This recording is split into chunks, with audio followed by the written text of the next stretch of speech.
ಇವತ್ತಿನ ಅಭ್ಯಾಸ 21ನೇ ಅಧ್ಯಾಯದ್ದು. ಅದು 22ನೇ ಒಂದು ಅಭ್ಯಾಸ. 22nd study, but it's study of chapter 21. ಇಲ್ಲಿ ಈಗಾಗಲೇ ನೀವು ಓದಿದಾಗ ಬಂದಂತಹ ಅನೇಕ ಊರುಗಳ ಹೆಸರನ್ನ ಕಾಣ್ತೀರಿ. 21ನೇ ಅಧ್ಯಾಯ ಮೊದಲಿನ 2 ವಚನಗಳಲ್ಲಿ ನಮಗೆ ಅನೇಕ ಊರುಗಳ ಹೆಸರುಗಳು ಬರ್ತವೆ. ಇವೆಲ್ಲ ಏನಾಗಿವೆ ಅಂತಂದ್ರೆ ಪೌಲನು ಮಾಡಿದಂತಹ 3ನೇ ಪ್ರಯಾಣದ ಸ್ಥಳಗಳಾಗಿವೆ. ಈಗ ಈ ಅಧ್ಯಾಯದ 16ನೇ ವಚನದ ತನಕ ಆತನ ಪ್ರಯಾಣ ನಡೀತದೆ. ಆಮೇಲೆ 17ರಿಂದ ನಾವು ನೋಡುವಾಗ ಅವನ ಪ್ರಯಾಣ ಮುಗಿದಿರ್ತದೆ. 16 ಅಪ್ ಟು 1 to 16 ಈ ಅಧ್ಯಾಯದ ಅಲ್ಲಿ ನಾವು ಮುಕ್ತಾಯದ ಒಂದು ಹಂತವನ್ನ ಕಾಣ್ತೇವೆ. ಈ ರೀತಿಯಾಗಿ ಪೌಲನು ಆಶ್ಚರ್ಯಕರವಾದ ರೀತಿಯಲ್ಲಿ 3 ಸುವಾರ್ಥ ಸೇವೆಯ ಪ್ರಯಾಣಗಳನ್ನ ಮಾಡಿದ್ದಾನೆ. ಬಹಳ ವಿಶೇಷವಾದಂತಹ ಪ್ರಯಾಣಗಳು, ಬಹಳ ಕಠಿಣಕರವಾದಂತಹ ಪ್ರಯಾಣಗಳು, ಅಷ್ಟೇ ಅಲ್ಲದೆ ಬಹಳಷ್ಟು ಆಸಕ್ತಿ ವಹಿಸಿ ಮಾಡಿದಂತ ಪ್ರಯಾಣ. It's only possible by a person like Paul. ಅವನಲ್ಲಿದ್ದಂತಹ ಒಂದು ಸಮರ್ಪಣೆಯ ಒಂದು ಜೀವನ, ಅವನನ್ನ ಯೇಸು ಸ್ವಾಮಿಯ ಮೇಲಿದ್ದಂತ ಪ್ರೀತಿ, ಯೇಸು ಸ್ವಾಮಿಯ ಮೇಲಿದ್ದಂತ ಕೃತಜ್ಞತೆ, ಅದೇನಾಗಿತ್ತು ಅಂತಂದ್ರೆ ಅವನನ್ನ ಅದು ಒಂದು ಮೋಟಿವೇಟಿಂಗ್ ಫೋರ್ಸ್ ಆಗಿ ಅವನನ್ನು ನಡೆಸ್ತಾ ಇತ್ತು ಅಂತ ಹೇಳಿ ನಮಗೆ ಕಾಣ್ತೇವೆ. ಅವನ ಜೀವನದಲ್ಲಿ ಪವಿತ್ರಾತ್ಮನ ನಡೆಸುವಿಕೆಯನ್ನು ಸ್ಪಷ್ಟವಾಗಿ ನಾವು ಅಲ್ಲಿ ಅವನ ಜೀವನದಲ್ಲಿ ನೋಡುತ್ತೇವೆ. ಹೀಗಿರುವಾಗ ಈಗ 21ನೇ ಅಧ್ಯಾಯದಲ್ಲಿ ಬರ್ತಕ್ಕಂಥ ಕೆಲವು ಊರುಗಳ ಬಗ್ಗೆ ನಾವು ಇಲ್ಲಿ ಜಸ್ಟ್ ನಾನು ಮ್ಯಾಪ್ ನಿಮಗೆ ತೋರಿಸ್ತೇನೆ. ಲಾಸ್ಟ್ ಟೈಮ್ ತೋರಿಸಿದ್ದೆ ಅದನ್ನೇ. ಅಂದ್ರೆ ಇದು ಕೊನೆಯ ಒಂದು ಭಾಗಕ್ಕೆ ಬಂದಿರುವಾಗ ಇಲ್ಲಿ ಇರ್ತಕ್ಕಂಥ ಊರುಗಳ ಬಗ್ಗೆ ನಾನು ನಿಮಗೆ ಈಗ ತೋರಿಸ್ಕೊಡ್ತೇನೆ ನೋಡಿ. ಇಲ್ಲೇ ಎಫೆಸ ಇಲ್ಲಿದೆ, ಅದಾದ್ಮೇಲೆ ಮೆಲಿತಕ್ಕೆ ಬರ್ತಾನೆ, ಅದಾದ ನೋಡಿ ಯಾವ್ದಂದ್ರೆ ಕೋಸ್ ದ್ವೀಪಕ್ಕೆ ಬರ್ತಾನೆ ಅಂತ. ಕೋಸ್ ದ್ವೀಪ ಅದು ನಮಗ ಕೋಸ್ ದ್ವೀಪಕ್ಕೆ ಬಂದ್ಮೇಲೆ ಅಲ್ಲಿಂದ ಆತನು ಎಲ್ಲಿ ಹೋಗ್ತಾನೆ ಅಂತಂದ್ರೆ ರೋದಕ್ಕೆ ಹೋಗ್ತಾನೆ. ರೋದ ಸಹ ಇಲ್ಲಿದೆ, ನಮಗ ಕಾಣ್ತದೆ. ರೋದಕ್ಕೆ ಆತನು ಬರುವುದು ನಮಗ ಇಲ್ಲಿ ತಿಳಿದು ಬರ್ತದೆ. ಎಫೆಸ, ಮೆಲಿತ, ಆಮೇಲೆ ಪತಾರ ಇಂಥಾದಂತ ಈ ಊರುಗಳು. ರೋದಕ್ಕೆ ಹೋಗಿ ಅಲ್ಲಿಂದ ಪತರಕ್ಕೆ ಬಂದೆವು. ಇಲ್ಲಿದೆ ನೋಡಿ ಪತಾರ ಅಂತ ಹೇಳಿ ಇಲ್ಲಿದೆಯಲ್ಲ, ಇದು ದಿಸ್ ಇಸ್ ದ ಪ್ಲೇಸ್. ಈ ರೀತಿಯಾಗಿ ಎಫೆಸ, ಮೆಲಿತೆ ಮತ್ತು ಕೆಳಗೆ ಬರ್ತಕ್ಕಂಥ ಊರು, ಆಮೇಲೆ ರೋದ, ಆಮೇಲೆ ಪತಾರ, ಈ ರೀತಿಯಾಗಿ ಪೌಲನ ಒಂದು ಪ್ರಯಾಣ ಈಗ ಮುಗಿಯುವ ಹಂತಕ್ಕೆ ಬರ್ತಾ ಇದೆ. ಇಲ್ಲಿಂದ ಆತ ನೇರವಾಗಿ ಇಲ್ಲಿ ಕೆಳಗಡೆ ಬರ್ತಾ ನೋಡ್ರಿ, ತೂರ್ ಸಿದೋನ್ ಪಟ್ಟಣ ಅಂತ ಹೇಳ್ತಾರಲ್ಲ, this is the city of Tyre, ತೂರ್ ಅಂತ ಹೇಳಿ ಕನ್ನಡದಲ್ಲಿ ಓದ್ತೇವೆ ನಾವು. ಅಂದ್ರೆ ಪತಾರದಿಂದ ಆತನು ಪ್ರಯಾಣ ಬೆಳೆಸಿ ಮುಂದೆ ಆತನು ಇಲ್ಲಿ ಬರ್ತಾನೆ. ಇಲ್ಲಿದ್ದ ಆತನು ಮುಂದೆ ಪ್ರಯಾಣ ಬೆಳೆಸಿ ಯೆರೂಸಲೇಮಿಗೆ ಬರುವಂತಹ ವಿಚಾರ ಇಲ್ಲಿದೆ ನೋಡ್ರಿ. ಯೆರೂಸಲೇಮ್ ಇಲ್ಲಿ ಕೊನೆಯ ಭಾಗ. ತೂರ್ದಿಂದ ಆತನು ಬರ್ತಾನೆ ಸಿಸೇರಿಯಾ, ಕೈಸರೈದಿಂದ ಆತನು ಬರ್ತಾನೆ ಯೆರೂಸಲೇಮಿಗೆ. ಈ ರೀತಿಯಾಗಿ ಇಲ್ಲಿಂದ ಆರಂಭವಾದಂತ ಒಂದು ಪ್ರಯಾಣ ಅಲ್ಲಿಗೆ ಮುಗಿತದೆ ಅಂತ ಹೇಳಿ ನಮಗ ಇಲ್ಲಿ ಸ್ಪಷ್ಟವಾಗಿ ತಿಳಿದು ಬರ್ತದೆ. ಈ ರೀತಿಯಾಗಿ ಈ ಹೆಸರುಗಳನ್ನ ನೀವು ನೆನಪಿನಲ್ಲಿ ಇಟ್ಕೊಂಡ್ರೆ, ಸ್ಥಳಗಳನ್ನ ನಿಮ್ ಕಣ್ಣು ಮುಂದೆ ಇಟ್ಕೊಂಡ್ರೆ ನಿಮಗೆ ಬಹಳಷ್ಟು ಅದರ ಪ್ರಯೋಜನ ಆಗ್ತದೆ. ಅಂದ್ರೆ ಆಗಿನ ಕಾಲದಲ್ಲಿ ಪ್ರಯಾಣ ಎಷ್ಟು ಕಷ್ಟಕರವಾಗಿತ್ತು. ಅವು ಸಮುದ್ರ ಪ್ರಯಾಣ ಮಾಡ್ಬೇಕಾಗ್ತಿತ್ತು, ಹಡಗುಗಳಿರ್ಲಿಲ್ಲ. ಸಣ್ಣ ಹಡಗುಗಳಿರ್ತಿದ್ವು, ಕೆಲಸ ಮಧ್ಯಮ ಸೈಜ್ ಹಡಗುಗಳಿರ್ತಿದ್ವು. ಈ ರೀತಿಯಾಗಿ ಬಹಳಷ್ಟು ಸಮಸ್ಯೆಗಳು ಇರ್ತಿದ್ವು. ಆದ್ರೂ ಕೂಡ ಪೌಲನು ತನ್ನ ಸಹಚರರೊಂದಿಗೆ ಬಹಳಷ್ಟು ಆಸಕ್ತಿ ವಹಿಸಿ ಸ್ವಾರ್ಥ ಸೇವೆಯನ್ನ ಮಾಡಿದ್ದು ನಮಗ ಈ ಭಾಗದಿಂದ ತಿಳಿದು ಬರ್ತದೆ. ಎಫೆಸ ಕ್ರೈಸ್ತರಿಂದ ಮೊದಲೇ ವಚನದಲ್ಲಿ ನೋಡುವಾಗ ಆತ್ಮೀಕವಾಗಿ ಬೀಳ್ಕೊಟ್ಟ ಮೇಲೆ ನೋಡ್ರಿ ಅವ್ರು ಯಾವ್ಯಾವ ರೀತಿಯಾಗಿ ಅವನನ್ನ ಬೀಳ್ಕೊಟ್ರು ಅಂತ ಹೇಳಿ ನಮಗೆ 37-38 ವಚನಗಳಲ್ಲಿ ನಮಗೆ ಕಂಡು ಬರ್ತದೆ. ಅಂದ್ರೆ ಪೌಲನು ಎಲ್ಲಿ ಹೋದ ಅಲ್ಲಿ ಸ್ವಾರ್ಥೆಯನ್ನು ಸಾರಿದ ಮೇಲೆ ಒಂದು ಒಳ್ಳೆಯ ಒಂದು ಬಂಧನ ಅಂತ ಹೇಳ್ಬೋದು. There was a bonding. ಆ ಬಂಧನ ಅಥವಾ ಬಾಂಡಿಂಗ್ ಏನಿತ್ತು ಅಂತಂದ್ರೆ ಅದು ಪ್ರೀತಿಯ ಒಂದು ಬಂಧನ ಆಗಿತ್ತು. ಜನರನ್ನ ಆತನು ಪ್ರೀತಿಸಿ ಅವರಿಗೆ ಸ್ವಾರ್ಥೆಯನ್ನ ಹೇಳುವಾಗ ಅಲ್ಲಿ ಉಂಟಾದಂತಹ ಒಂದು ಬಾಂಧವ್ಯ ಅಥವಾ ಒಂದು ಸಂಬಂಧ ಅದಷ್ಟು ಉತ್ಕೃಷ್ಟವಾಗಿತ್ತು ಅಂತೇಳಿ ನಮಗೆ ತಿಳಿದು ಬರ್ತದೆ. ಪೌಲನು ಹೇಳಿದ ಮಾತಿಗೆ ಅವರು ವಿಶೇಷವಾಗಿ ವ್ಯಥೆಪಟ್ಟರು. ಯಾಕೆ ಅವನು ಹೇಳ್ತಾನೆ ಏನಂತೇಳಿ, ಇನ್ಮೇಲೆ ನಾನು ಇನ್ಮೇಲೆ ನನ್ನ ಮುಖವನ್ನು ನೀವು ಕಾಣುವುದಿಲ್ಲ ಅಂತ ಹೇಳುವಾಗ ಅವ್ರಿಗೆ ಬಹಳ ದುಃಖ ಆಗ್ಬಿಡ್ತು. ಯಾಕಂದ್ರೆ ಯಾವುದೇ ಒಬ್ಬ ಮನುಷ್ಯ ನಾನು ಇನ್ಮೇಲೆ ನೀನ್ ನೋಡಕ್ ಆಗುದಿಲ್ಲ ಅಂತಂದ್ರೆ ನಿಮ್ಗೆ ಬಹಳಷ್ಟು ಬೇಜಾರಾಗ್ತದೆ ಮತ್ತು ಬಹಳಷ್ಟು ದುಃಖನೂ ಆಗ್ತದೆ. ಯಾಕಂದ್ರೆ ನಿಮ್ ಕಣ್ ಮುಂದೆ ಇದ್ದಂತಹ ವ್ಯಕ್ತಿಯ ಹಾಗೆ ಹೇಳುವಾಗ ಒಂಥರದ ಒಂದು ವ್ಯಥೆ ಉಂಟಾಗ್ತದೆ ಅಂತ ಹೇಳಿ ಇಲ್ಲಿ ನಮ್ಗೆ ಕಂಡು ಬರ್ತದೆ ನೋಡ್ರಿ. ಈ ರೀತಿಯಾಗಿ ಅವರು ಬಹಳವಾಗಿ ವಿಶೇಷವಾಗಿ ವ್ಯಥೆಪಟ್ಟು ಅವನ ಕೊರಳನ್ನ ತಬ್ಬಿಕೊಂಡು ಅವನಿಗೆ ಮುದ್ದಿಟ್ಟರು ಅಂತ ಹೇಳಲಾಗಿದೆ. ಆಮೇಲೆ ಅವರು ಅವನನ್ನ ಹಡಗಿಗೆ ಕಳಿಸಿದ್ರು. ಯಾವುದು ಇದು ಕಳೆದ ಅಧ್ಯಾಯದ 37-38. ಇವರೆಲ್ಲ ಎಲ್ಲಿಯವರು ಅಂತಂದ್ರೆ ಎಫೆಸ್ದವರು. ನೆನ್ಪಿಟ್ಕೊಳ್ರಿ, ಎಫೆಸ್ದಿಂದ ಬೀಳ್ಕೊಟ್ಟು ಆತನು ಈಗಾಗಲೇ ನಾನು ತೋರಿಸಿದಂತ ಎಲ್ಲಾ ಸ್ಥಳಗಳಿಗೆ ಆತನು ಬರ್ತಾನೆ. ಆತ್ಮೀಯ ರೀತಿಯಲ್ಲಿ ಆತ್ಮಿಕವಾಗಿ ಆತನು ಬಹಳವಾಗಿ ಅವರಿಂದ ಪ್ರೇರಿತ ಉತ್ತೇಜಿತನಾದ ಮೇಲೆ 3ನೇ ಪ್ರಯಾಣದ ಮುಂದಿನ ಊರಾದಂತಹ ಕೋಸ್ ದ್ವೀಪ, ಸೈಪ್ರಸ್ ದ್ವೀಪ, ಕೋಸ್ ದ್ವೀಪಕ್ಕೆ ಬರ್ತಾನೆ. ಅಲ್ಲಿಂದ ಆತನು ಆತನು ಕೇವಲ ವಾಕ್ಯದ ಸೇವೆ ಅಷ್ಟೇ ಅಲ್ಲ, ಪ್ರೀತಿಯ ಸೇವೆ ಸಹ ಪೌಲಂದಾಗಿತ್ತು ಅಂತ ಹೇಳಿ ನಾನು ಈಗಾಗಲೇ ಹೇಳಿದೆ ನಿಮಗೆ. ಆತನು ಎಲ್ಲಿ ಹೋಗ್ತಿದ್ದ ಅಲ್ಲಿ ಒಂದು ಪ್ರೀತಿಯ ಒಂದು ಬಾಂಧವ್ಯವನ್ನು ಉಂಟು ಮಾಡುವಂತಹ ಒಬ್ಬ ವ್ಯಕ್ತಿ ಪೌಲನಾಗಿದ್ದನು ಅಂತ ಹೇಳಿ ಅವನ ಜೀವನದ ಮೂಲಕವಾಗಿ ನಮಗೆ ಕಂಡು ಬರ್ತದೆ. ಆಮೇಲೆ ಅವನು ಎಲ್ಲಿ ಹೋದನೋ ಅಲ್ಲಿ ನಿಜವಾದ ಕ್ರೈಸ್ತರೊಂದಿಗೆ ಪ್ರೀತಿ ಅಲ್ಲಿ ಆತನು ಹಂಚಿಕೊಳ್ತಾ ಇದ್ದ. ಯೇಸು ಸ್ವಾಮಿಯವರ ಅನುಪಮ ಮಾದರಿಯನ್ನು ಪೌಲನು ನಿಕಟವಾಗಿ ಫಾಲೋ ಮಾಡ್ತಾ ಇದ್ದ. He was always the example of the Lord Jesus Christ was before him. ಇದು ಕೇವಲ ಪೌಲನಿಗೆ ಮಾಡ್ಬೇಕಂದ್ರೆ ಸಾಧ್ಯವಿರಲಿಲ್ಲ. ಆದ್ರೆ ಆತನ ಎದುರಿಗಿರ್ತಕ್ಕಂತಹ ಯೇಸು ಸ್ವಾಮಿಯವರು ಅವನಿಗೆ ಯಾವಾಗಲೂ ಒಂದು ಪ್ರೋತ್ಸಾಹ ಕೊಡ್ತಾ ಇದ್ರು. ಅವರ ಜೀವನ,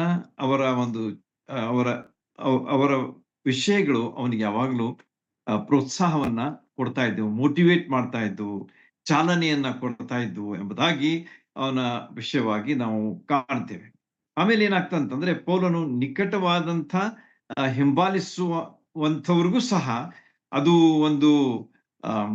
ಒಂದು ಪ್ರಯೋಜನ ಉಂಟು ಮಾಡ್ತಾ ಇತ್ತು. ಯಾಕಂದ್ರೆ ಅವರೆಲ್ಲ ಅಬ್ಸರ್ವ್ ಮಾಡ್ತಾ ಇದ್ರು. ನಾನು ಈಗಾಗಲೇ ಹೇಳಿದೆ ನಿಮಗೆ, ಬೇರೆ ಬೇರೆ ಊರುಗಳಿಂದ ಬಂದಂತ 7 ಜನರ ಹೆಸರನ್ನ ಹೇಳಿದೆ ನಿಮಗೆ, 2, 3 ಮತ್ತು 4 ಈ ರೀತಿಯಾಗಿ ಸಾಧಾರಣ ಒಂದು 7-8 ಜನ ಅಲ್ಲಿ ಹೆಸರುಗಳನ್ನ ಲಾಸ್ಟ್ ಅಧ್ಯಾಯದಲ್ಲಿ ಓದಿದ್ದೇವೆ. ಅವರೆಲ್ಲ ಪೌಲನ್ ಕೂಡ ಇದ್ರು. ಅವರು ಪ್ರಯಾಣ ಮಾಡಿ ಎಲ್ಲಿ ಬರ್ತಾ ಇದ್ರು? ಯೆರೂಸಲೇಮಿಗೆ ಬರ್ಬೇಕಾಗಿತ್ತು. ಯಾಕೆ ಯೆರೂಸಲೇಮಿಗೆ ಬರ್ತಾ ಇದ್ರು? ಧನ ಸಹಾಯವನ್ನ ತೆಗೆದುಕೊಂಡು ಬರ್ತಾ ಇದ್ರು. ಅಂದ್ರೆ ಯೆರೂಸಲೇಮಿನಲ್ಲಿದ್ದಂತಹ ಬಡ ಕ್ರೈಸ್ತರಿಗೆ ಅವರು ಹಣ ಸಹಾಯ ತೆಗೆದುಕೊಂಡು ಬಂದು ಅವರಿಗೆ ಒಂದು ಮನಪೂರ್ವಕವಾಗಿ ಸೇವೆ ಮಾಡುವಂತಹ ಒಂದು ಅವಕಾಶವನ್ನ ಈ ಭಾಗದಲ್ಲಿ ನಾವು ಕಾಣ್ತೇವೆ. ಅವರು ಸಹ ಪೌಲನೊಂದಿಗೆ ಇರುವಾಗ ನಿಕಟವಾಗಿ ಅವರು ಸಹ ಅಬ್ಸರ್ವ್ ಮಾಡ್ತಾ ಇದ್ರು. ಆಮೇಲೆ ಅವರು ಕೋಸ್ ದ್ವೀಪ, ಆಮೇಲೆ ರೋದ ಪಟ್ಟಣ, ಆಮೇಲೆ ಪತರ ಎಂಬಂಥ ಸ್ಥಳ, ಈ ಎಲ್ಲಾ ಸ್ಥಳಗಳಿಗೆ ಅವರು ಭೇಟಿಯಾದ್ರು ಅಥವಾ ಅವ್ರು ವಿಸಿಟ್ ಮಾಡಿದ್ರು ಎಂಬುದಾಗಿ ಅಲ್ಲಿ ಬರೆದಿದೆ ಸ್ಪಷ್ಟವಾಗಿ.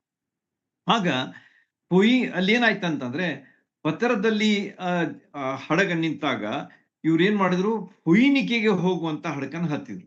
ಯಾಕೆಂದ್ರೆ ಆಗಿನ ಕಾಲದಲ್ಲಿ ಏನಿದ್ವು ಅಂತಂದ್ರೆ cargo ships were not there ಅಂತಂದ್ರೆ ಪ್ರತ್ಯೇಕವಾಗಿ ಹಡಗುಗಳು. ಈಗಿನ ಕಾಲದಲ್ಲಿ ನಿಮ್ಮೆಲ್ಲರಿಗೂ ಗೊತ್ತದೆ, ಆಯಿಲ್ ಟ್ಯಾಂಕರ್ಸ್ ಬೇರೆನೇ ಇರ್ತದೆ, LPG ಟ್ಯಾಂಕರ್ಸ್ ಬೇರೆನೇ ಇರ್ತವೆ, ನ್ಯಾಚುರಲ್ ಗ್ಯಾಸ್ ಟ್ಯಾಂಕರ್ಸ್ ಬೇರೆ ಬೇರೆನೇ ಇರ್ತವೆ.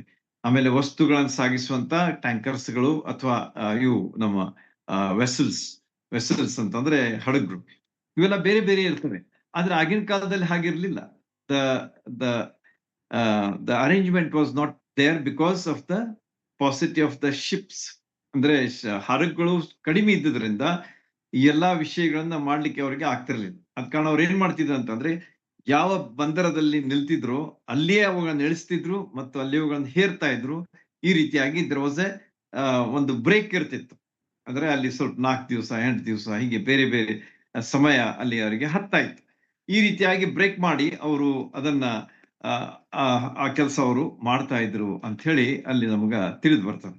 ಈ ರೀತಿಯಾಗಿ ಅವ್ರು ಏನ್ ಮಾಡಿದ್ರು ಅಂತಂದ್ರೆ ಅಲ್ಲಿ 7 ದಿನ ದೇರ್ ವಾಸ್ ಅ ಗ್ಯಾಪ್. ಫೋಯ್ನಿಕೆಗೆ ಬಂದಾಗ ಸರಕು ಇಳಿಸಿ ಹೇರುವುದಕ್ಕಾಗಿ 7 ದಿವಸಗಳ ಒಂದು ಸಮಯ ಹತ್ತಿತ್ತು.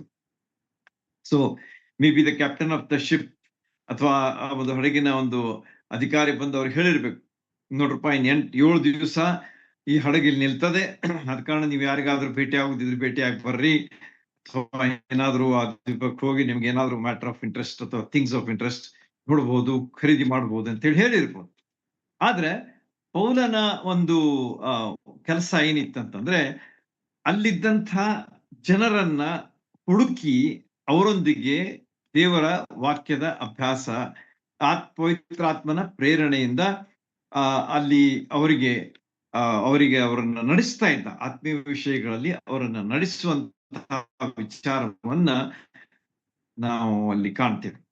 7 ದಿವಸಗಳು ಅಲ್ಲಿ ನಿಂತರೂ ಕೂಡ, ಅಲ್ಲಿ ಒಂದು ಬ್ರೇಕ್ ಆದ್ರೂ ಕೂಡ ಪೌಲನು ಅದರ ಒಂದು ಸಮಯವನ್ನ ಸದುಪಯೋಗ ಮಾಡ್ತಾ ಇದ್ದ ಅಂತ ಹೇಳಿ ಅಲ್ಲಿ ನಮ್ಗ ಸ್ಪಷ್ಟವಾಗಿ ಹೇಳಲಾಗಿದೆ. ಆಗ ಅಲ್ಲಿ ಏನಾಯ್ತು ಅಂತಂದ್ರೆ, ಅಲ್ಲಿದ್ದಂತಹ ಕ್ರೈಸ್ತರು ಅವರು ಒಂದು ಮಾತು ಹೇಳ್ತಾರೆ, ಪವಿತ್ರಾತ್ಮನ ಪ್ರೇರಣೆಯಿಂದ ಪೌಲನಿಗೆ ಒಂದು ಮಾತು ಹೇಳಿದ್ರು.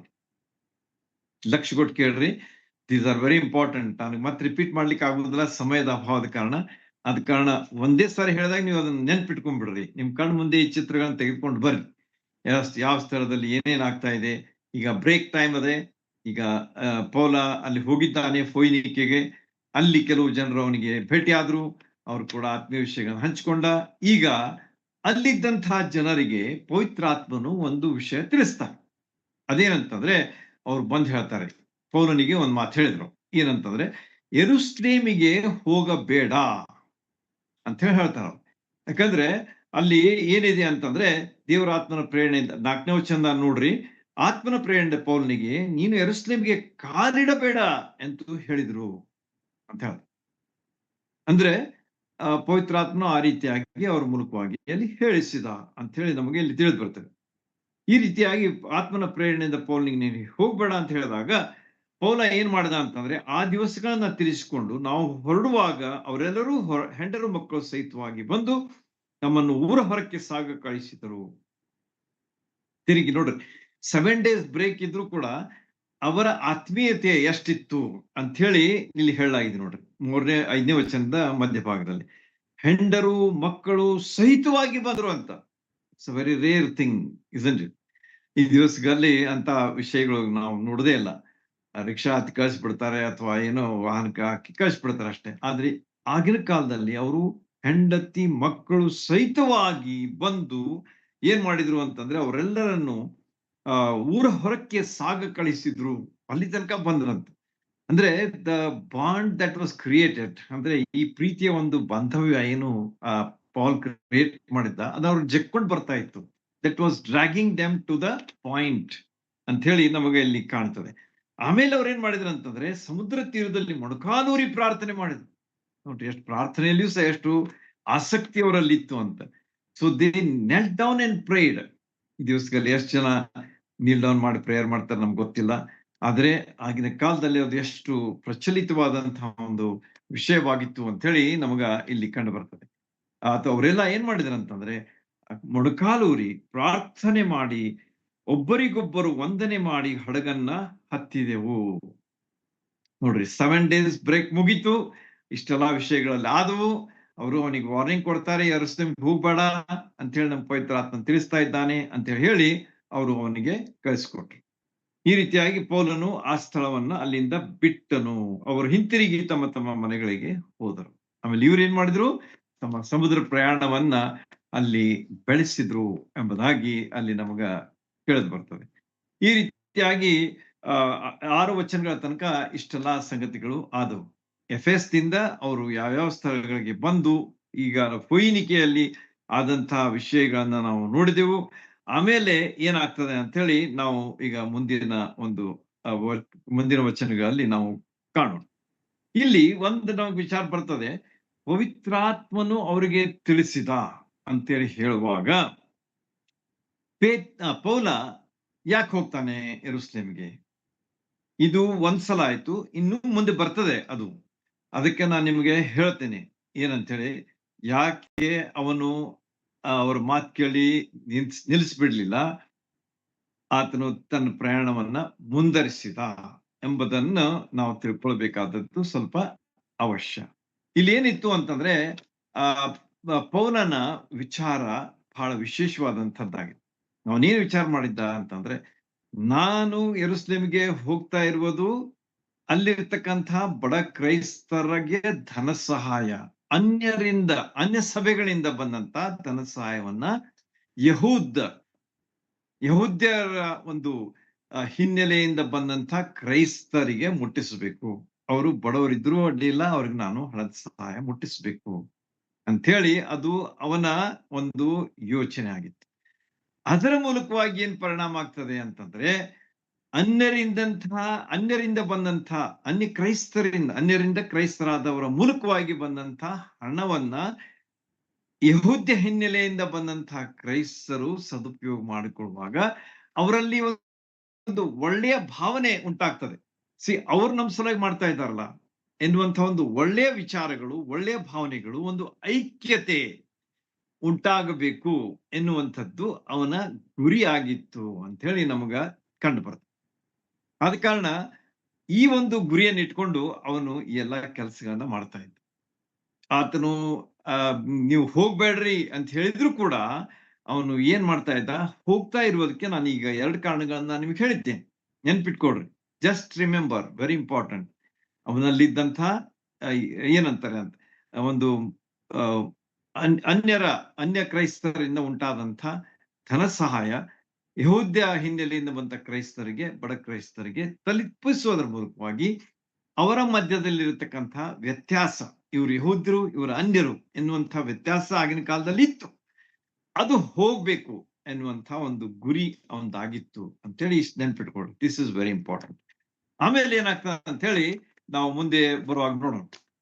ಆಮೇಲೆ 7ನೇ ವಚನಕ್ಕೆ ನಾವು ಬರುವಾಗ ತೊಲೆಮಾ PTOLEMA ತೊಲೆಮಾ ಎಂಬ ದ್ವೀಪದ ಕಡೆಗೆ ತಲುಪಿ 1 ದಿವಸ ಅಲ್ಲಿ ಇದ್ದ ಅಂತ.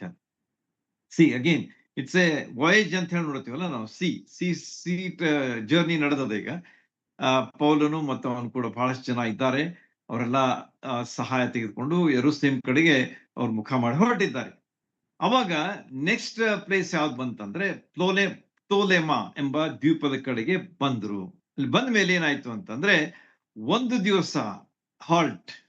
Again there was a halt of 1 day. ನಾವು ಫೊಯ್ನಿಕೆಯಲ್ಲಿ ಎಷ್ಟು ದಿವಸ ನೋಡಿದೀವಿ? 7 days. ಈಗ 1 ದಿವಸದ ಬ್ರೇಕ್ ಆದ್ ಕೂಡ ಅಲ್ಲಿ ಏನಾಯ್ತು ಅಂತಂದ್ರೆ ಅದು ಅಲ್ಲಿ ಹೋಗಿ ಅವರು ಮತ್ತೆ ಸ್ಥಾನಿಕ ಕ್ರೈಸ್ತರಿಗೆ ಭೇಟಿ ಕೊಡ್ತಾರೆ ಅಂತೇಳಿ ನಮಗ ತಿಳಿದು ಬರ್ತದೆ. It was a break of 1 day, but they made use of it to go and visit the local Christians there ಅಂತೇಳಿ ನಮಗ ತಿಳಿದು ಬರ್ತದೆ. ಈ ಒಂದು ತೊಲೆಮಾ ಎಂಬಂತ ಒಂದು ಸ್ಥಳ ಎಲ್ಲಿ ಬರ್ತದೆ ಅಂತಂದ್ರೆ, ಈಗಿನ ಕಾಲದಲ್ಲಿ ಇರತಕ್ಕಂತ ಇಸ್ರಾಯೇಲ್ ದೇಶದಲ್ಲಿ ಹೈಫಾ ಎಂಬಂತಹ ಒಂದು ಸುಂದರವಾದಂತಹ ಸ್ಥಳ, ಇಸ್ರಾಯೇಲ್ ದೇಶದಲ್ಲಿ ಬರ್ತಕ್ಕಂತಹ ಮುಖ್ಯ ಸ್ಥಳಗಳಲ್ಲಿ, ಅಂದ್ರೆ it's on the sea shore, Mediterranean ಶೋರ್ದಲ್ಲಿ ಬರ್ತಕ್ಕಂತ ಈ ಒಂದು ಸ್ಥಳ, ಸುಂದರವಾದಂತಹ ಸ್ಥಳ. ಇಲ್ಲಿಯೇ ನಾವು ಏನ್ ನೋಡ್ತೀವಿ ಅಂತಂದ್ರೆ, ಮೌಂಟ್ ಕಾರ್ಮೆಲ್, ಎಲಿಯನು ಕರ್ಮೆಲ್ ಬೆಟ್ಟದಲ್ಲಿ ಅಲ್ಲಿ ಆತನು ಯಜ್ಞ ಅರ್ಪಿಸುವುದನ್ನ ನಾವು ಮೊದಲೇ ಅರಸುಗಳ ಪುಸ್ತಕದಲ್ಲಿ ಓದ್ತೇವೆ. ಆ ಒಂದು ಸ್ಥಳ ಆಗಿತ್ತಿದು ಹೈಫಾ ಅಂತ ಹೇಳಿ ಅದಕ್ಕೆ ಅಂತೇವೆ. ಆ ಹೈಫಾದ ಬದಿಗಿರ್ತಕ್ಕಂಥ ಒಂದು ಸ್ಥಳ ಯಾವ್ದಾಗಿತ್ತು ಅಂತಂದ್ರೆ ತೊಲೆಮಾ ಎಂಬಂತಹ ದ್ವೀಪ. ಅಲ್ಲಿ 1 ದಿವಸದ ಬ್ರೇಕ್ ಅನ್ನ ಇವರು ಸದುಪಯೋಗ ಮಾಡಿಕೊಂಡ್ರು. ಅಲ್ಲಿ ಸ್ಥಾನಿಕ ಸಭೆ ಕ್ರೈಸ್ತರೊಂದಿಗೆ ಭೇಟಿ ಮಾಡಿದ್ರು. ಹಾಗಾದ್ರೆ ಈ ಸ್ಥಾನಿಕ ಸಭೆ ಯಾವಾಗ ಆರಂಭವಾಯ್ತು ಅನ್ನುವುದು ಸಹ ನಾವು ಈಗಾಗಲೇ ಅಭ್ಯಾಸದಲ್ಲಿ ನೋಡಿದ್ದೇವೆ. ಜಸ್ಟ್ ನಿಮಗೆ ರಿಮೈಂಡ್ ಮಾಡ್ತೀನಿ. ನಾನು 11ನೇ ಅಧ್ಯಾಯದಲ್ಲಿ ಆದಂತ ಹಿಂಸೆ ಈಗಾಗಲೇ ಸಹೋದರರು ಓದಿದ್ರು, ಬ್ರದರ್ಸ್ ವಿಲ್ಸನ್ ಅವರು ಓದಿದ್ರು. ಅದರಲ್ಲಿ ನಾವು ನೋಡಿದ್ದೇವೆ 11ನೇ ಅಧ್ಯಾಯದಲ್ಲಿ ಹಿಂಸೆಯಿಂದ ಅಲ್ಲಿ ಬಹಳ ಹಿಂಸೆ ಉಂಟಾಯಿತು ಅಂತ ಹೇಳಿ ನಮಗ ಬರೆದಿದೆ. ಆ ಹಿಂಸೆಯಿಂದ ಉಂಟಾದಂತಹ ಒಂದು ಸ್ಥಾಪನೆಯಾದಂತಹ ಸಭೆ ಯಾವ್ದಾಗಿತ್ತಂತಂದ್ರೆ ತೊಲೆಮಾದಲ್ಲಿ ಇರ್ತಕ್ಕಂಥ ಒಂದು ಸಭೆ ಆಗಿತ್ತು. ಆದ ಕಾರಣ ಪೌಲನು ನೆನಪು ಮಾಡ್ಕೊಳ್ತಾನೆ. He remembers and he goes there and he visits them. 1 ದಿವಸ ಇದ್ರು ಅಡ್ಡಿ ಇಲ್ಲ, ನಾನು ಹೋಗ್ತೇನೆ, ಅವ್ರಿಗೆ ಕೂಡ ನಾನು ದೇವ್ರ ವಾಕ್ಯದ ಒಂದು ಚರ್ಚೆ ಮಾಡ್ತೇನೆ, ಅವರಿಗೆ ಅಭ್ಯಾಸ ಹೇಳ್ತೇನೆ, ಅವ್ರು ಕೂಡ ಪ್ರಾರ್ಥನೆ ಮಾಡ್ತೇನೆ, ದೇವರಿಗೆ ಸ್ತೋತ್ರ ಮಾಡ್ತೇನೆ. ಇವಂತಹ ಎಲ್ಲಾ ವಿಷಯಗಳನ್ನ ಅಪೊಸ್ತಲರ ಕೃತ್ಯ 11ನೇ ಅಧ್ಯಾಯದಲ್ಲಿ ಹಿಂಸೆಯಿಂದ ಉಂಟಾದಂತ ಸಭೆಗೆ ಭೇಟಿ ಕೊಟ್ಟನು ಪೌಲನು ಅಂತ ಹೇಳಿ ನಮಗ ಸ್ಪಷ್ಟವಾಗಿ ಇಲ್ಲಿ ತಿಳಿದು ಬರ್ತದೆ. ಆಮೇಲೆ ನಾವು ನೋಡುವಾಗ ತೂರ್ ಪಟ್ಟಣದಿಂದ ಹೊರಟು ತೊಲೆಮಾದಿಂದ ಸೇರಿ ಸಮುದ್ರ ಪ್ರಯಾಣವನ್ನು ಮುಗಿಸಿದೆವು.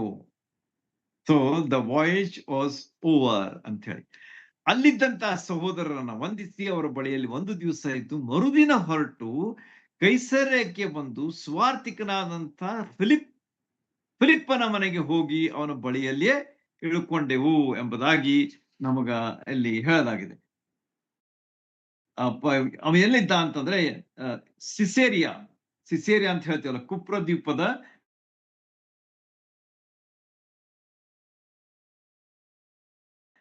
ಬಳಿಯಲ್ಲಿರ್ತಕ್ಕಂಥ you can just remember this, here it is Caesarea ಕೈಸರಯ್ಯ ಎಂಬಂತ ಒಂದು ಸ್ಥಳ ನೋಡ್ರಿ. ಅಲ್ಲಿ ಅಂದ್ರೆ ಕೈಸರಯಕ್ಕೆ ಅಲ್ಲಿ ಅವರು ಬಂದು ಮುಟ್ತಾರೆ. ಕೈಸರಯದ ಬಗ್ಗೆ ನೀವು ಈಗಾಗಲೇ ತಿಳ್ಕೊಂಡಿದ್ದೀರಿ, ಅದು ಕುಪ್ರ ದ್ವೀಪದ ಮೇಲೆ ಬರ್ತಕ್ಕಂಥ ಒಂದು ಸ್ಥಳ. ಅಲ್ಲಿ ಯಾರಿದ್ರು ಅಂತ ಹೇಳಿ ಅದು ಸಹ ನಾವು ತಿಳ್ಕೊಳ್ಬೇಕಾದದ್ದು ಬಹಳ ಅವಶ್ಯ. ಕೈಸರಕ್ಕೆ ಬಂದಾಗ ಅಲ್ಲಿ ಸ್ವಾರ್ಥಿಕನಾದಂತ ಫಿಲಿಪ್ಪನ ಮನೆಗೆ ಹೋಗಿ ನೋಡ್ರಿ, ಇಲ್ಲಿ ಮತ್ತೊಂದು ಹೆಸರಿಗೆ ನಿಮ್ಗ ಹಳೆ ನೆನಪಾಗ್ತಿರ್ಬೇಕೀಗ. ಈ ವ್ಯಕ್ತಿ ನಮಗ ಎಲ್ಲಿ ಕಂಡು ಬರ್ತಾನೆ ಎಂಬುದರ ಒಂದು ನೆನಪು ನಮಗ ಇಲ್ಲಿ ಆಗ್ತದೆ. ಅಲ್ಲಿ ಫಿಲಿಪ್ಪ ಏನ್ ಮಾಡಿದ್ದ ಅಂತಂದ್ರೆ, ಇವ 11 ಜನ ಸಹಾಯಕ ಇವ್ರೇನಾಗಿದ್ರು ಅಂತಂದ್ರೆ ಸಹಾಯಕ ಸಭಾ ಸೇವಕರಾಗಿದ್ರು. They were the deacons. ನಾವು ನೋಡಿದ್ದೇವೆ ಅಲ್ಲಿ ಏನೇನ್ ಸಮಸ್ಯೆ ಬಂತು ಅವಾಗ ಹಿರಿಯರು ಅಂತಾರೆ, ನಾವು ಪ್ರಾರ್ಥನೆ ಸೇವೆ ಆಮೇಲೆ ವಾಕ್ಯದ ಸೇವೆ ನಾವು ಮಾಡ್ತೇವೆ, ನಮಗೆ ಸಹಾಯಕ್ಕಾಗಿ ನಾವು 7 ಜನರನ್ನ ಆರಿಸ್ತೇವೆ. ಅದರಲ್ಲಿ ಸ್ಟೇಫನ್ ಇದ್ದ, ಆಮೇಲೆ ಫಿಲಿಪ್ಪ ಒಬ್ಬ ಇದ್ದ, ಅಲ್ಲಿ ನಿಖರೋವ ಮತ್ತು ಬೇರೆ ಬೇರೆ ಹೆಸರುಗಳಿವೆ. ಅಲ್ಲಿ ಈ 7 ಜನರನ್ನ ಅವರು ಆತ್ಮೀಯ ಲಕ್ಷಣಗಳನ್ನ ಗಮನಿಸಿ ಅವರನ್ನ ಆರಿಸ್ತಾರೆ ಎಂಬುದಾಗಿ ನಮಗ ಅಲ್ಲಿ ತಿಳಿದು ಬರ್ತದೆ. ಇದು ಆದಂತ ಘಟನೆ ಯಾವಾಗ? ಈ ಒಂದು ಫಿಲಿಪ್ ಸ್ವಾರ್ಥಿಕ ನಮಗ ಮುಖ್ಯವಾಗಿ 1 ಅಧ್ಯಾಯದಲ್ಲಿ ಅಷ್ಟೇ ಕಂಡು ಬರ್ತಾನೆ, ಆಮೇಲೆ ಕಾಣುದಿಲ್ಲ. ಅವನೇನ್ ಮಾಡಿದ ಅಂತಂದ್ರೆ ಸಮಾರ್ಯದಲ್ಲಿ ಹೆಚ್ಚು ಕಾನ್ಸಂಟ್ರೇಷನ್ ಮಾಡಿ ಕೆಲಸ ಮಾಡಿದ. ನಾನು ನಿಮ್ಗೆ ಹೇಳಿದ್ದೇನೆ, ಇಸ್ರಾಯೇಲ್ ದೇಶ ಅಂತಂದ್ರೆ 3 ಭಾಗಗಳು. ಮೇಲಿದ್ದು ಯಾವುದು? ಗಲಿಲಾಯ, ಮಧ್ಯದಲ್ಲಿ ಸಮಾರ್ಯ, ಮತ್ತು ಕೆಳಗೆ ಬರ್ತಕ್ಕಂಥದ್ದು ಯೂದಾಯ. ಮಧ್ಯ ಭಾಗದಲ್ಲಿ ಅಂದ್ರೆ ಸಮಾರ್ಯದಲ್ಲಿ ಇದ್ದುಕೊಂಡು ಸೇವೆ ಮಾಡಿದಂಥವನು ಯಾರಂತಂದ್ರೆ ಫಿಲಿಪ್ಪ ದ ಸ್ವಾರ್ಥಿಕ. ಫಿಲಿಪ್ಪ ಇವಲ್ಲ, ಡಿಸೈಪಲ್ ಅಲ್ಲ, ನೆನ್ಪಿಟ್ಕೊಡ್ರಿ. ಹೆಸರು ಸೇಮ್ ಇದೆ, ಆದ್ರೆ ಇವ ಬೇರೆ ಅವ ಬೇರೆ. ಅವ ಇಸ್ವಾಮಿ ಶಿಷ್ಯರಲ್ಲಿ 12 ಜನರಲ್ಲಿ ಒಬ್ಬ ಯಾರಂತಂದ್ರೆ ಫಿಲಿಪ್ಪ. ಇವ ಯಾರಂತಂದ್ರೆ 7 ಜನ ಸಹಾಯಕ ಸಭಾ ಸೇವಕರಲ್ಲಿ ಇದ್ದಂಥವ ಫಿಲಿಪ್. ಇದನ್ನು ಇವಾಂಜಲಿಸ್ಟ್ ಅಂತ ಹೇಳಿ ಅವನಿಗೆ ಕರೀತಾರೆ. ಈ ರೀತಿಯಾಗಿ 20 ವರ್ಷಗಳಾಗಿದ್ದೇವೆ already. 20 years have happened, gone, ಹೋಗ್ಬಿಟ್ಟಿದ್ದಾವೆ. ನೋಡ್ರಿ, ನಾವು ಈಗ ಸಾಧಾರಣ ಒಂದು 21ನೇ ಅಧ್ಯಾಯಕ್ಕೆ ನಾವು ಬಂದೇವೆ. ಈಗಾಗಲೇ ನಮಗ 20 ವರ್ಷಗಳು ದಾಟಿ ಹೋಗಿದ್ದು ನಮಗೆ ಇಲ್ಲಿ ಕಂಡು ಬರ್ತದೆ. ಈ ಫಿಲಿಪ್ಪನ್ನು ಮಾಡಿದಂತ ಸೇವೆ ಮತ್ತು ಅವನಿಗೆ ಅಲ್ಲಿ ಬಂದು ಸೆಟ್ಲ್ ಆಗ್ಬಿಟ್ಟ. ಎಲ್ಲಿ? ಕೈಸರೈಯ. ಅವನ ಫ್ಯಾಮಿಲಿ ಬ್ಯಾಕ್ ಗ್ರೌಂಡ್ ಬಗ್ಗೆ ನಿಮ್ಗೆ ಗೊತ್ತದೆ ಏನಂತ ಹೇಳಿ. ಅವ್ರು ಏನಾಗಿದ್ರು ಅಂತಂದ್ರೆ ದೇ ವೇರ್ ದ ಪ್ರಾಫೆಟೆಸ್. ಅವ್ರು ಏನಾಗಿದ್ರು, ಅವ್ರಿಗೆ ಪ್ರವಾದನೆಯ ವರ ಇತ್ತು ಅಂತ ಹೇಳಿ ನಮಗ ಫಿಲಿಪ್ಪನ 4 ಮಂದಿ ಕನ್ಯೆಯರು, ಅಂದ್ರೆ ಅವರು ಮದುವೆ ಆಗಿರ್ಲಿಲ್ಲ, ಅವನ 4 ಮಂದಿ ಹೆಣ್ಣು ಮಕ್ಕಳು, ಅವರಿಗೆ ಪ್ರವಾದನೆಯ ವರ ಇತ್ತು.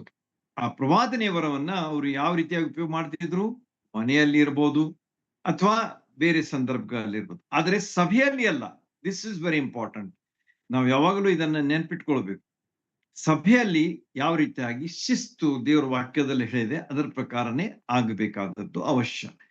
ಮನುಷ್ಯ ಮಾಡಿದಂತ ನಿಯಮಗಳನ್ನ ನಾವು ಮಾಡೋದು ಅದು ಬೇರೆ, ಆದ್ರೆ ದೇವರ ವಾಕ್ಯ ಏನ್ ಹೇಳ್ತದೆ ಅದೇ ನಿಜವಾದದ್ದು, ಅದೇ ಸರಿಯಾದದ್ದು. ಅದರ ಪ್ರಕಾರ ನಡೆಯುವಾಗ ಯಾವಾಗಲೂ ಅದರಲ್ಲಿ ಆಶೀರ್ವಾದ ಇರ್ತದೆ, ಸಮಾಧಾನ ಇರ್ತದೆ, ಶಾಂತಿ ಇರ್ತದೆ. ಹೀಗಿರುವಾಗ ಈ ಪ್ರವಾದನೆಯ ವರವುಳ್ಳಂತ ಈ ಹೆಣ್ಮಕ್ಳು ಏನ್ ಮಾಡ್ತಿದ್ರು ಅಂತಂದ್ರೆ ಮನೆಯಲ್ಲಿ ಇದ್ಕೊಂಡು ಪ್ರವಾದಿಸ್ತಿದ್ರು. ಆಮೇಲೆ ಸಭೆಗಳ ಹೊರತಾಗಿ ಬೇರೆ ಸಭೆಯಲ್ಲಿ ಬಂದಲ್ಲ, ಸಭೆಯಲ್ಲಿ ಬಂದ್ ನಿಂತು ಮಾತಾಡೋದು, ಹೇಳೋದು, ನೀವು ಹೀಗೆ ಹಾಗೆ ಹೀಗೆ ನನಗೆ ದೇವ್ರು ಹೇಳ್ತಾ ಇದ್ದಾನೆ ಎನ್ನುವಂತಹ ವಿಚಾರ ಅವರಲ್ಲಿ ಇರಲಿಲ್ಲ ಎಂಬುದಾಗಿ ನಾವು ಸ್ಪಷ್ಟವಾಗಿ ಅಲ್ಲಿ ಕಾಣ್ತೇವೆ. ಈ ರೀತಿಯಾಗಿ ಶಿಸ್ತಿನಿಂದ ಇಲ್ಲಿ ಘಟನೆಗಳು ನಡೀತಾ ಇರುವಂತಹ ವಿಚಾರ ನಮಗ ಕಂಡು ಬರ್ತದೆ. ಮುಂದೇನಾಯ್ತು ಅಂದ್ರೆ 10ನೇ ವಚನಕ್ಕೆ ನೀವು ಬರುವಾಗ ಅಲ್ಲಿ ಒಬ್ಬ ಪ್ರವಾದಿಯ ಹೆಸರು ಬರ್ತದೆ. ಈಗ 4 ಮಂದಿ ಪ್ರವಾದನೀಯರಾದ್ರು, ಫಿಲಿಪ್ಪನ 4 ಮಂದಿ ಕನ್ಯೆಯರು. ಈಗ ಮತ್ತೊಬ್ಬ ವ್ಯಕ್ತಿಯಲ್ಲಿ ಬರ್ತಾನೆ. ಅವನು ಯಾರಂತಂದ್ರೆ ಅಗಬ. ಅಗಬನ ವಿಷಯವಾಗಿ ನಾವು ಆಲ್ರೆಡಿ ಓದಿದ್ದೇವೆ ಒನ್ಸ್. ನೋಡ್ರಿ, ಈಗೆಲ್ಲ ರಿಪಿಟೇಷನ್ ಆಗ್ತಾ ಇವೆ. ಈಗ second time they are entering the scene. ಫಿಲಿಪ್ಪನ ಒಂದು ಎಂಟ್ರೆನ್ಸ್ ಅಂದ್ರೆ ಅವನ ಹೆಸರು ಈಗ ನಮ್ಗೆ ಕಂಡು ಬರ್ತಾ ಇದೆ 2ನೇ ಸಲ. ಅಗಬ ಎಂಬಂತಹ ಪ್ರವಾದಿಯ ಹೆಸರು 2ನೇ ಸಲ. ಹಾಗಾದ್ರೆ ಮೊದಲನೇ ಸಲ ಎಲ್ಲಿ ಬಂದ ಅಂತ ಹೇಳಿ ನಾವು ನೋಡುವಾಗ ಅಪೊಸ್ತಲರ ಕೃತ್ಯಗಳು 11ನೇ ಅಧ್ಯಾಯ 27ರಿಂದ 28 ವಚನಗಳನ್ನ ನೀವು ಓದಿದ್ರೆ ಅಲ್ಲಿ ಲೋಕಕ್ಕೆ ಬರ್ಬೇಕಾದಂತ ಕ್ಷಾಮದ ವಿಷಯವಾಗಿ ಹೇಳಿದಂಥವನು, ಬರಗಾಲದ ವಿಷಯವಾಗಿ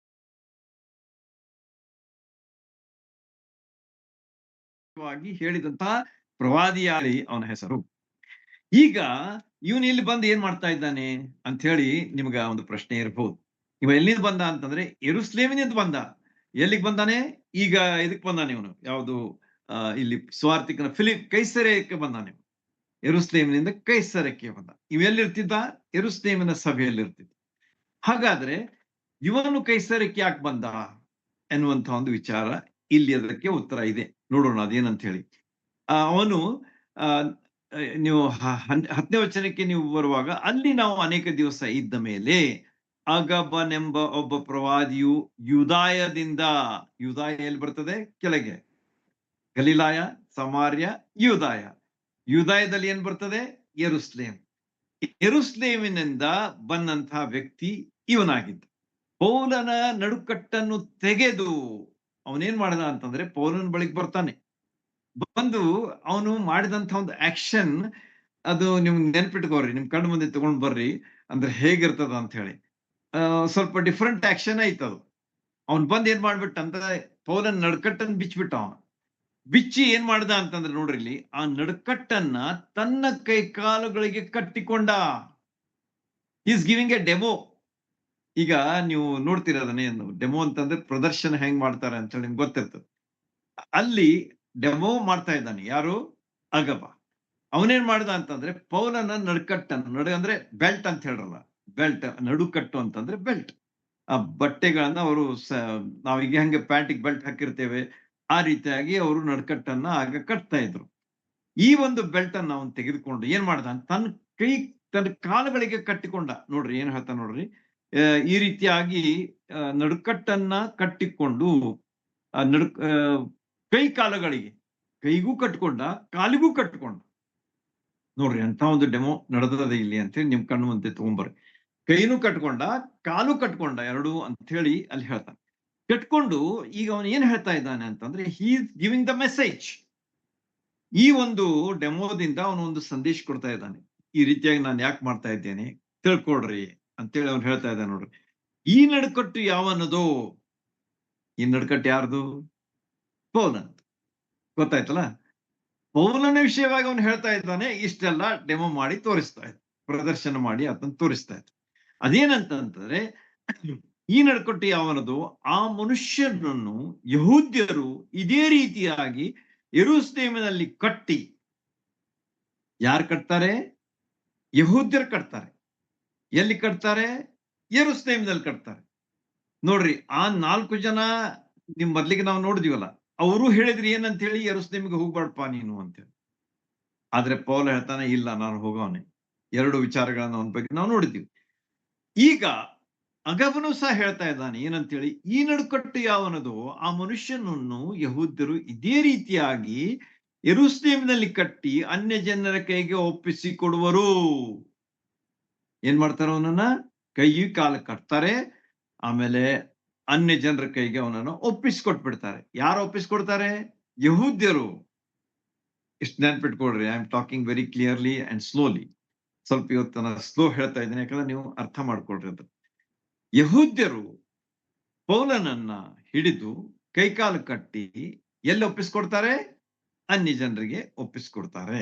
ಇದೆಲ್ಲಿ ಆಗ್ತದೆ? ಯೆರೂಸಲೇಮಿನಲ್ಲಿ ಆಗ್ತದೆ. ಇದನ್ನ ಯಾರು ಹೇಳ್ತಾ ಇದ್ದಾರೆ? ಅಗಬನು ಹೇಳ್ತಾ ಇದ್ದಾನೆ. ಪವಿತ್ರಾತ್ಮನ ಪ್ರೇರಣೆಯಿಂದ. ಮುಂದೆ ನೋಡ್ರಿ, ಹೀಗೆ ಪವಿತ್ರಾತ್ಮನು ಹೇಳುತ್ತಾನೆಂಬುದಾಗಿ ಹೇಳಿದನು.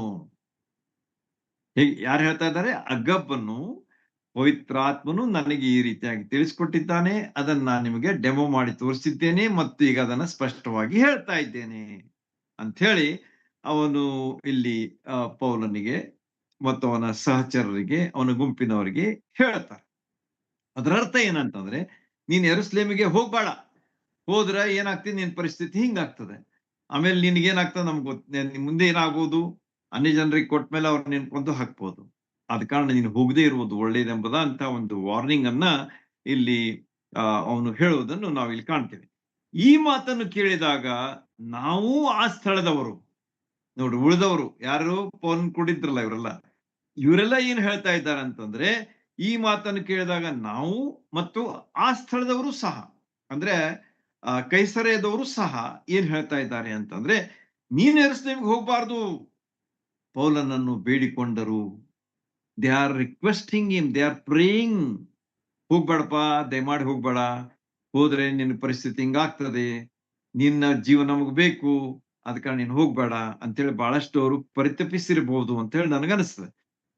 ಆಗ ಪೌಲನು ಹೇಳ್ತಾನೆ ಏನಂತ ಹೇಳಿ, ನೀವು ಅತ್ತತ್ತು ಯಾಕೆ ನನ್ನನ್ನು ಎದೆ ಒಡಿಸುತ್ತೀರಿ. ಸಾರಿ, ಪೌಲ ಈಗ ಸ್ವಲ್ಪ ಸ್ಟ್ರಿಕ್ಟ್ ಆಗ್ಬೇಕಾಯ್ತು. ಅವನು ನೇರವಾಗಿ ಅವನು ಹೇಳ್ತಾ ಇದ್ದಾನೆ ಏನಂತೇಳಿ, ಈ ರೀತಿಯಾಗಿ ಅತ್ತತ್ತು ಯಾಕೆ ನನ್ನ ಎದೆ ಒಡಿಸುತ್ತೀರಿ, ನನ್ನ ಎದೆಯನ್ನು ಯಾಕೆ ಓಡಿಸ್ತೀರಿ, ನನ್ನ ಧೈರ್ಯವನ್ನ ಯಾಕೆ ನೀವು ಕಳೀತಾ ಇದ್ದೀರಿ ಎಂಬುದಾಗಿ ಪೌಲನು ಅವರಿಗೆ ಹೇಳ್ತಾ ಇದ್ದಾನೆ. ನಾನು ಕರ್ತನಾದ ಯೇಸುವಿನ ಹೆಸರಿನ ನಿಮಿತ್ತವಾಗಿ ಯೆರೂಸಲೇಮಿನಲ್ಲಿ ಬೇಡಿ ಹಾಕಿಕೊಳ್ಳುವುದಕ್ಕೆ ಮಾತ್ರವಲ್ಲದೆ, ನಾನು ಯೆರೂಸಲೇಮಿಗೆ ಯಾಕೆ ಹೋಗ್ತಾ ಇದ್ದೇನೆ, ಒಂದ್ ವೇಳೆ ಅವ್ರು ನನ್ನ ಕೈ ಕಾಲುಗಳಿಗೆ ಬೇಡಿ ಹಾಕಿದ್ರೂ ಸಹ ನಾನು ಹೋಗವನೇ, ನಾನು ಬೇಡಿ ಹಾಕಿಕೊಳ್ಳೋದಕ್ಕಾಗಿ ರೆಡಿ ಆಗಿದ್ದೇನೆ. ಅಷ್ಟೇ ಅಲ್ಲದೆ ಮತ್ತೇನ್ ಹೇಳ್ತಾನೆ ನೋಡ್ರಿ, ಸಾಯುವುದಕ್ಕೂ ಸಿದ್ಧನಾಗಿದ್ದೇನೆ. I am ready to give my life also. ಯಾಕಂದ್ರೆ ನಾನು ಬದುಕುವುದು ಕ್ರಿಸ್ತನೇ, ಸಾಯುವುದು ಲಾಭವೇ ಎಂಬುದಾಗಿ ಇದೇ ಪೌಲನು ನಮಗೆ ಪತ್ರಿಕೆಗಳಲ್ಲಿ ಹೇಳಿದ್ದಾನೆ. ಆದ ಕಾರಣ ಪೌಲನು ಹೇಳ್ತಾ ಇದ್ದಾನೆ, ಸಾಯುವುದಕ್ಕೂ ಸಿದ್ಧವಾಗಿದ್ದೇನೆ ಅಂದನು, ಮತ್ತು ಬೇಡಿ ಹಾಕಿಸಿಕೊಳ್ಳೋದಕ್ಕೂ ಮಾತ್ರವಲ್ಲದೆ ಸಾಯುವುದಕ್ಕೂ ಸಿದ್ಧವಾಗಿದ್ದೇನೆ ಅಂದನು. ಅವನು ಒಡಂಬಡದೆ ಇದ್ದದ್ದರಿಂದ ಉಳಿದವರೆಲ್ಲ, ಅಂದ್ರೆ ಅವನು ಕೂಡಿದ್ದವರು ಮತ್ತು ಕೈಸರೆ ಊರಿನವರು ಎಲ್ಲ ಏನ್ ಹೇಳಿದ್ರು ಅಂತಂದ್ರೆ, ಅವ್ರು ಒಡಂಬಡ್ಲಿಲ್ಲ ಅಂತಂದ್ರೆ he did not agree with their thought. ಆಗ ಅವ್ರೇನ್ ಹೇಳ್ತಾರಂತಂದ್ರೆ, ಆಗ್ಲಿಪ್ಪ, ಕರ್ತನ ಚಿತ್ತವಿದ್ದಂತೆ ಆಗ್ಲಿ, ನಾವನ್ಕಿ ನಿಮ್ಗೆ ಹೇಳಿದ್ವಿ, ಆದ್ರ ನೀನ್ ಹೋಗೇಬೇಕು ಅಂತಂದ್ರೆ ಹೋಗು, ದೇವ್ರ ಚಿತ್ತದಂತೆ ಆಗ್ಲಿ ಅಂತ ಹೇಳಿ ಅವರು ಸುಮ್ಮನಾದ್ರು ಅಂತ ಹೇಳಿ ಈ ಭಾಗದಲ್ಲಿ ನಾವು ಕಾಣ್ತೇವೆ. ಹಾಗಾದ್ರೆ ಪೌಲನ ಜೀವನದಲ್ಲಿ ಅವನಿಗೆ ಇಲ್ಲಿ ಇಂಥ ಒಂದು ಧೈರ್ಯ ಬರುವುದಕ್ಕೆ ಏನು ಕಾರಣ ಅನ್ನೋದಕ್ಕಾಗಿ 3 ಕಾರಣಗಳು ಕೊಡಲ್ಪಟ್ಟಿವೆ. ಒಂದ್ ಸ್ವಲ್ಪ ಲಕ್ಷ ಕೊಟ್ಟು ಕೇಳ್ರಿ, ನೋಟ್ ಮಾಡ್ಕೊಳ್ರಿ, ಆಗ ನಿಮ್ಗ ಅದು ನೆನಪುಳಿತದೆ. ಮೊದ್ಲೇ ಒಂದು ವಿಚಾರ ಪೌಲಂದ್ ಏನಾಗಿತ್ತು ಅಂತಂದ್ರೆ, 20ನೇ ಅಧ್ಯಾಯ 22ನೇ ವಚನ, ಅದೇ ಹಿಂದಿನ ಅಧ್ಯಾಯದಲ್ಲಿ ಇದೆ ನೋಡ್ರಿ. 20ನೇ ಅಧ್ಯಾಯ 22ನೇ ವಚನದಲ್ಲಿ ಒಂದು ಮಾತು ಹೇಳ್ತಾನೆ, ಇಗೋ ನಾನು ಈಗ ಆತ್ಮ ನಿರ್ಬಂಧವುಳ್ಳವನಾಗಿ ಯೆರೂಸಲೇಮಿಗೆ ಹೋಗುತ್ತೇನೆ. ಮೊದ್ಲೇ ಒಂದು ಕಾರಣ ಹೇಳ್ತಾ ಇದ್ದಾನೆ. ಆ 2 ಕಾರಣಗಳನ್ನ ನಾನು ಹೇಳಿದೆ. ಅದೇನು, ದ್ರವ್ಯ ಸಹಾಯ ತೆಗೆದುಕೊಂಡು ಹೋಗ್ಬೋದು ಮತ್ತು ಅದರ ಮೂಲಕವಾಗಿ ಅನ್ಯರು ಮತ್ತು ಯಹೂದ್ಯರ ನಡುವೆ ಒಂದು ಯಾವಾಗಲೂ ಒಕ್ಕಟ್ಟಿರ್ಬೇಕು, ಒಮ್ಮತ ಇರಬೇಕು ಅನ್ನುವಂಥ ಆ 2 ಕಾರಣಗಳು ಆಗಿದ್ದು ಇನಿಷಿಯಲಿ. ಪ್ಲಸ್ ಈಗ ಏನ್ ಹೇಳ್ತಾ ಇದ್ದಾನೆ ಅನ್ನುವಂಥದ್ದನ್ನು ನಾವು ತಿಳ್ಕೊಳ್ಬೇಕು. ಈಗ ಮತ್ತೆ 3 ಕಾರಣ ಹೇಳ್ತಾ ಇದ್ದಾನೆ. ಮೊದಲನೇದಾಗಿ ಹೇಳ್ತಾನೆ, ಆತ್ಮ ನಿರ್ಬಂಧ ಉಳ್ಳವನಾಗಿ ಯೆರೂಸಲೇಮಿಗೆ ಹೋಗ್ತೇನೆ. ಅಂದ್ರೆ ಆತ್ಮ ನನ್ನನ್ನ ನಿರ್ಬಂಧಿಸ್ತಾ ಇದೆ, ಹೋಗು ಅಂತ ಹೇಳಿ ಹೇಳ್ತಾ ಇದೆ, ಆದ ಕಾರಣ ನಾನು ಹೋಗ್ತೇನೆ ಎಂಬುದಾಗಿ 20ನೇ ಅಧ್ಯಾಯ 22ನೇ ವಚನದಲ್ಲಿ ಸ್ಪಷ್ಟವಾಗಿ ಅವನು ಬರೆದಿದ್ದ. ಮುಂದೆ ನಾವು ನೋಡುವಾಗ 23ನೇ ಅಧ್ಯಾಯ 11ನೇ ವಚನಕ್ಕೆ ಹೋಗುವಾಗ, ಯೆರೂಸಲೇಮಿನ ವಿಷಯವಾಗಿ ನಾನು ಸಾಕ್ಷಿ ಹೇಳಬೇಕು ಅಂತ ಹೇಳ್ತಾನೆ. ನೋಡ್ರಿ, 23ನೇ ಅಧ್ಯಾಯ 11ನೇ ವಚನಕ್ಕೆ ನಾವು ಬರೋಣ. ಓದಿದ್ರೆ ನೇರವಾಗಿ ನಾನು ಓದ್ಬಿಡ್ತೇನೆ, ಅದ್ರ ಎಕ್ಸ್ಪ್ಲೈನ್ ಮಾಡೋದು ಅವಶ್ಯಕತೆ ಬೀಳುದಿಲ್ಲ. ಅಲ್ಲಿ ಹೇಳ್ತಾನೆ ನೋಡ್ರಿ, ಆ ದಿನ ರಾತ್ರಿ ಕರ್ತನು ಪೌಲನ ಬಳಿಯಲ್ಲಿ ನಿಂತುಕೊಂಡು, ನೋಡ್ರಿ, ರಾತ್ರಿಯ ಸಮಯ ಪೌಲನ ಬಳಿಯಲ್ಲಿ ಯಾರು ನಿಂತಿದ್ದಾರೆ? ಯೇಸು ಸ್ವಾಮಿಯವರು ನಿಂತಿದ್ದಾರೆ. ಅವ್ರೇನು ಹೇಳ್ತಾ ಇದ್ದಾರೆ? ಕರ್ತನು ಪೌಲನ ಬಳಿಯಲ್ಲಿ ನಿಂತುಕೊಂಡು ಧೈರ್ಯದಿಂದಿರು, ನೀನು ಯೆರೂಸಲೇಮಿನಲ್ಲಿ ನನ್ನ ಸಂಗತಿಗಳನ್ನೆಲ್ಲ ಸಾಕ್ಷಿಯಾಗಿ ಹೇಳಿದಂತೆ ರೋಮಾಪುರದಲ್ಲಿಯೂ ಸಾಕ್ಷಿಯಾಗಿ ಹೇಳಬೇಕಾಗುವುದು. The Lord had a purpose. ಯೇಸು ಸ್ವಾಮಿಯವರಿಗೆ ಒಂದು ಉದ್ದೇಶ ಇತ್ತು ಪೌಲನನ್ನ ಯೆರೂಸಲೇಮಿಗೆ ಕಳಿಸುವುದು. ಅದು ಎದಕ್ಕಾಗಿ? ನನ್ನ ಸಂಗತಿಗಳನ್ನೆಲ್ಲ ಸಾಕ್ಷಿಯಾಗಿ ಹೇಳಬೇಕು. ಎಲ್ಲಿ? ಯೆರೂಸಲೇಮಿನಲ್ಲಿ. ಆಮೇಲೆ ರೋಮಾಪುರದಲ್ಲಿಯೂ ಸಹ ನೀನು ಸಾಕ್ಷಿ ಹೇಳಬೇಕು. ಈ ಎರಡು ವಿಷಯಗಳನ್ನ ದೇವರು ಅವನಿಗೆ ತಿಳಿಸಿಕೊಟ್ಟಿದ್ದ. ಆದ ಕಾರಣ he was so much clear about the direction from the lord Jesus Christ. ಆದ ಕಾರಣ ಅವನೇನ್ ಹೇಳ್ತಾನೆ? ಬೇಡಿ ಹಾಕಿಸ್ಕೊಳ್ಳೋದಕ್ಕೂ ರೆಡಿ, ಪ್ರಾಣ ಕೊಡೋದಕ್ಕೂ ರೆಡಿ ಎಂಬುದಾಗಿ ಅವನು ಹೇಳೋದರ ಹಿಂದೆ ಈ ಎರಡು ವಿಷಯಗಳನ್ನ ನಾವು ನೋಡಿದ್ವಿ. ಮೂರನೇ ವಿಚಾರ ಯಾವುದು ಅಂತಂದ್ರೆ 23ನೇ ಅಧ್ಯಾಯ 1ನೇ ವಚನ. 23ನೇ ಅಧ್ಯಾಯ ಇದೇ ಅಪೊಸ್ತಲರ ಕೃತ್ಯ 23ನೇ ಅಧ್ಯಾಯದ ಮೊದಲನೇ ವಚನದಲ್ಲಿ ಅಲ್ಲಿ ಏನ್ ಹೇಳ್ತಾ ನೋಡ್ರಿ. ಆಗ ಪೌಲನು ಹಿರಿಸಭೆಯನ್ನ ದೃಷ್ಟಿಸಿ ನೋಡಿ, ಸಹೋದರರೇ, ನಾನು ಈ ದಿನದವರೆಗೂ ಒಳ್ಳೆ ಮನಸ್ಸಾಕ್ಷಿಯಿಂದ ದೇವರ ಮುಂದೆ ನಡೆದುಕೊಂಡಿದ್ದೇನೆ ಅಂದನು ಅಂತೇಳಿ ಇಲ್ಲಿ ನಮಗ ತಿಳಿದು ಬರ್ತದೆ. ಅಂದ್ರೆ ದೇವರ ಮುಂದೆ ಅವನದೇನು ಆಗಿತ್ತು ಅಂತಂದ್ರೆ ಮನಸ್ಸಾಕ್ಷಿ ಒಳ್ಳೇದಾಗಿತ್ತು. ಅದರಲ್ಲಿ ಯಾವ ಕಪಟ ಇರಲಿಲ್ಲ, ಅದರಲ್ಲಿ ಯಾವ ಸ್ವಾರ್ಥ ಇರಲಿಲ್ಲ, ಅದರಲ್ಲಿ ಯಾವ ಒಂದು ಸೆಲ್ಫ್ ಗ್ಲೋರಿ ಇರಲಿಲ್ಲ. ಅಂದ್ರೆ ನಾನು ಮಾಡ್ತೇನೆ, ನನ್ನಿಂದ ಆಗ್ತದೆ ಅನ್ನುವಂಥ ವಿಚಾರಗಳು ಅವನಲ್ಲಿ ಇರಲಿಲ್ಲ. ಅವನ ಮನಸ್ಸು ಸಾಕ್ಷಿ ಏನಿತ್ತಂತಂದ್ರೆ ದೇವ್ರ ಮುಂದೆ ಸ್ಪಷ್ಟವಾಗಿ ಇತ್ತು ಅಂಥೇಳಿ ಈ ಮೂರು ರೀಸನ್ಸ್ ಗಳನ್ನ ನಾವು ಈ 23ನೇ ಅಧ್ಯಾಯದಲ್ಲಿ ಓದ್ತೇವೆ ಸ್ಪಷ್ಟವಾಗಿ. ನೆನ್ಪಿಟ್ಕೊಡ್ರಿ. ಆದ ಕಾರಣ ಮೂರು ಕಾರಣಗಳು ಯಾವ್ಯಾವ ಅಂತಂದ್ರೆ ಅಲ್ಲಿ ಸಾಕ್ಷಿಯಾಗಿ ಹೇಳಬೇಕು ಯೆರೂಸಲೇಮಿನಲ್ಲಿ, ಆಮೇಲೆ ಅದೇ ಸಾಕ್ಷಿಯನ್ನು ನೀನು ರೋಮಾಪುರದಲ್ಲಿ ಸಹ ಹೇಳಬೇಕು. ಆಮೇಲೆ ಎರಡನೇದಾಗಿ ಏನ್ ಹೇಳ್ತಾನಂತಂದ್ರೆ ಆತ್ಮ ನಿರ್ಬಂಧ ಉಳ್ಳವನಾಗಿ ನಾನು ಬಂದಿದ್ದೀನಿ. ಅಂದ್ರೆ ಆತ್ಮ ನನ್ನನ್ನ ನಡೆಸ್ತಾ ಇದ್ದೆ, ನಾನು ಹೋಗ್ತೇನೆ. The Holy Spirit is guiding me, is directing me. ಆದ ಕಾರಣ ನಾನು ಹೋಗ್ತೇನೆ. ಮೂರನೇದಾಗಿ ಆತನೇನ್ ಹೇಳ್ತಾನಂತಂದ್ರೆ ಯೇಸು ಸ್ವಾಮಿಯ ಬಂದು ಅವನಿಗೆ ಧೈರ್ಯ ಕೊಡ್ತಾರೆ ಅಂತ ಹೇಳಿ 23ನೇ ಅಧ್ಯಾಯದಲ್ಲಿ ನಾವು ರಾತ್ರಿಯಲ್ಲಿ ಆ ದರ್ಶನದಲ್ಲಿ ನೋಡಿದೆವು. ಮತ್ತು ಕೊನೆಯದಾಗಿ ಒಳ್ಳೆ ಮನಸ್ಸಾಕ್ಷಿ. ಅವನ ಜೀವನದಲ್ಲಿ ಒಂದು ಗುರಿ ಇತ್ತು, ಅದೇನಂತಂದ್ರೆ ಯೇಸು ಸ್ವಾಮಿಯವರಿಗೋಸ್ಕರವಾಗಿ ನಾನು ಜೀವಿಸ್ಬೇಕು, ನನ್ನ ಸಲುವಾಗಿ ಅಲ್ಲ, ಯೇಸು ಸ್ವಾಮಿಯ ಸಲುವಾಗಿ ಎಂಬುದಾಗಿ ಪೌಲನ ಒಂದು ಸ್ಪಷ್ಟ ಚಿತ್ರವನ್ನ ಈ ಭಾಗದಲ್ಲಿ ಕಾಣ್ತದೆ. ಹೀಗಿರುವಾಗ ಮುಂದೇನಾಗ್ತದೆ ಅಂತ ಹೇಳಿ ನೋಡುವಾಗ ಆತನು ಹೇಳ್ತಾನೆ, ಅತ್ತತ್ತು ಯಾಕೆ ನನ್ನನ್ನು ಎದೆಪಡಿಸ್ತೀರಿ? ನಾಟ್ ನೆಸೆಸರಿ, ನಾನು ಹೋಗ್ಲೇಬೇಕು ಅಂತ ಹೇಳಿ ಆತನು ಹೇಳುವಾಗ ಅವರೆಲ್ಲ ಏನ್ ಮಾಡಿದ್ರು ಅಂತಂದ್ರೆ ಸುಮ್ಮನಾದ್ರು. ಆ ದಿವಸಗಳಾದ್ಮೇಲೆ ಸೈರಿಸಿಕೊಂಡು ಯೆರೂಸಲೇಮಿಗೆ ಹೊರಟೆವು. ನಾವು ಟ್ರಾವೆಲಿಂಗ್ ಟುವರ್ಡ್ಸ್ ಜೆರುಸಲೇಮ್ ಎಂಬುದಾಗಿ 15ನೇ ವಚನ ಹೇಳ್ತದೆ. ಆ ದಿವಸಗಳಾದ್ಮೇಲೆ ಸವರಿಸಿಕೊಂಡು ಅಂದ್ರೆ